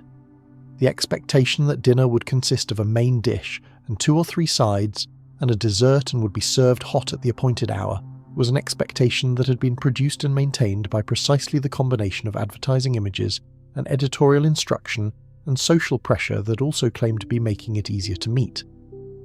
The women who met this expectation every evening were performing a feat of domestic management that was obscured by the smoothness of its execution. This is the particular invisibility of competent labour. It looks easy because it is done well, and it looks like it does not require much because the person doing it has internalized all the complexity into a series of habits that appear simple from the outside. A woman who has been running a dinner table for 10 years looks like she's doing very little when she checks the oven, adjusts the temperature, stirs the pot, sets the table, and calls the family to dinner. She's doing very little consciously. She's doing a great deal automatically, which is the result of 10 years of doing it consciously until it became automatic. And the automation is not the absence of skill, but the achievement of it. The magazine photographs could not show this automation because automation is invisible. You cannot photograph the knowledge that allows a woman to know, without measuring, that the roast needs 12 more minutes, or the experience that tells her, from the sound of the bubbling, that the potatoes are ready to drain. You cannot photograph the mental planning that produces a meal in which everything is ready at the same time, which is not an accident of domestic life, but the result of backward planning from the serving time, a calculation that assigns each dish to its preparation window and then holds all of those windows in mind simultaneously across the afternoon. You can photograph the roast on the platter, you cannot photograph what it took to get it there. The food styling that produced the photographs added another layer of complexity to the gap between the image and the reality. Food stylists in the 1950s had developed a set of techniques that were trade knowledge, understood within the industry and largely unknown outside it, that allowed photographed food to maintain its optimal appearance under the hot lights of a photography studio for the duration of a shoot that might last several hours. The turkey in the Thanksgiving photographs had often been cooked to the point of skin-only perfection and was not, in many cases, edible. The ice cream that appeared in dessert photographs was frequently mashed potato, which held its shape under the lights where ice cream did not. The steam rising from a bowl of soup was produced by a chemical process rather than by actual heat. The berries in the pie were lacquered with a substance that preserved their colour and sheen under conditions that actual berries would not survive. None of this was secret exactly, in the sense that it was being actively concealed from the public. It was simply trade knowledge, the kind of information that exists within a professional community and that does not circulate outside it because the people outside it have not thought to ask. But its effect on the images was significant, because the images produced by these techniques were images that bore a specific and systematic relationship to food as it actually appeared on a dinner table. If you like the video so far, please leave us a like and a sub. A sub to the channel helps us make more videos for you to watch and keep the channel alive. A relationship that exaggerated certain qualities, particularly the qualities of colour and sheen and structural perfection, that were difficult or impossible to replicate in a home kitchen under the conditions of actual cooking.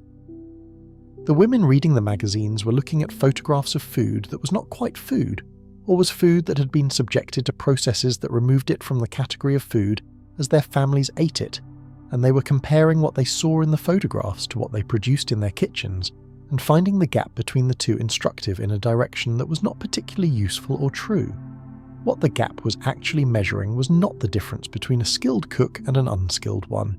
It was the difference between a photograph and a meal. But that difference was not the message the photographs were sending. The question of whether the advertisers and the magazine editors who produced these images understood the effect they were having is a more complicated question than it might appear.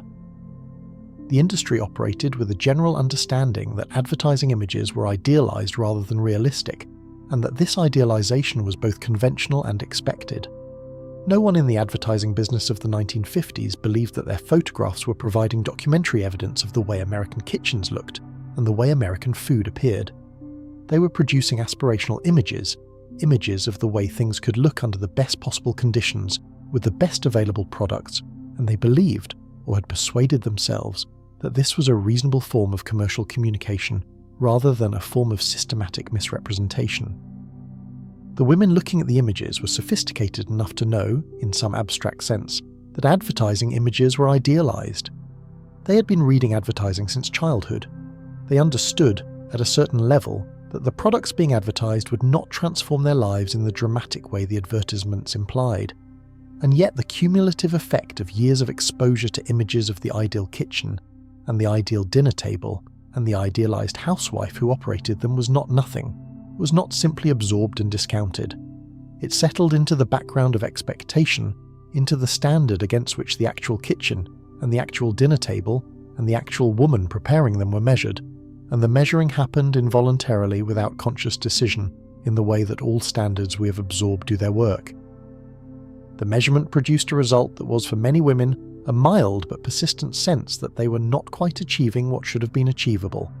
that the gap between their kitchen and the kitchen in the photograph was a gap that better products or better management or more effort or more skill could close if only they could identify the right lever. The advertisements were happy to suggest the right lever, which was frequently the product being advertised, and the cycle continued. What the cycle produced, over the course of the 1950s and into the 1960s, was a generation of women who were extraordinarily skilled at domestic management, and who had, many of them, an uneasy relationship with their own competence, because the standard against which they measured it was a standard that had been deliberately constructed to remain just out of reach. You could not replicate the tablecloth in the photograph, because the tablecloth in the photograph had been pressed 4 minutes ago by a professional stylist. You could not produce the roast in the photograph, because the roast in the photograph had been produced under conditions that your kitchen could not replicate. You could not look the way the woman in the photograph looked at the end of the meal's preparation, because the woman in the photograph had not prepared the meal. But what you could do, and what millions of women did do every evening, in kitchens that did not match the photographs and with tablecloths that had small wrinkles in them, and with roasts that looked like cooked roasts rather than styled food, was produce a dinner that the family ate and appreciated, and that held the family together around a table for the 45 minutes or so that the ritual required, and that was real, and mattered, and that no photograph could adequately depict, because the thing that made it matter was the thing that photographs cannot capture, which is the ongoing fact of it. The Tuesday and the Thursday and the Sunday and the next Tuesday, the accumulated weight of a practice maintained over years, the dinner table as a form of care that was given and received and sustained and renewed evening after evening, in the warm and ordinary and entirely real kitchen, where the roast had been in the oven since 4 o'clock, and the potatoes were on, and the green beans were keeping warm, and the tablecloth had a small wrinkle in it near the left end, and none of that mattered at all. Where in the world are you watching from? Let me know in the comments, and don't forget to subscribe if you want to see more videos like this. See you on the next one.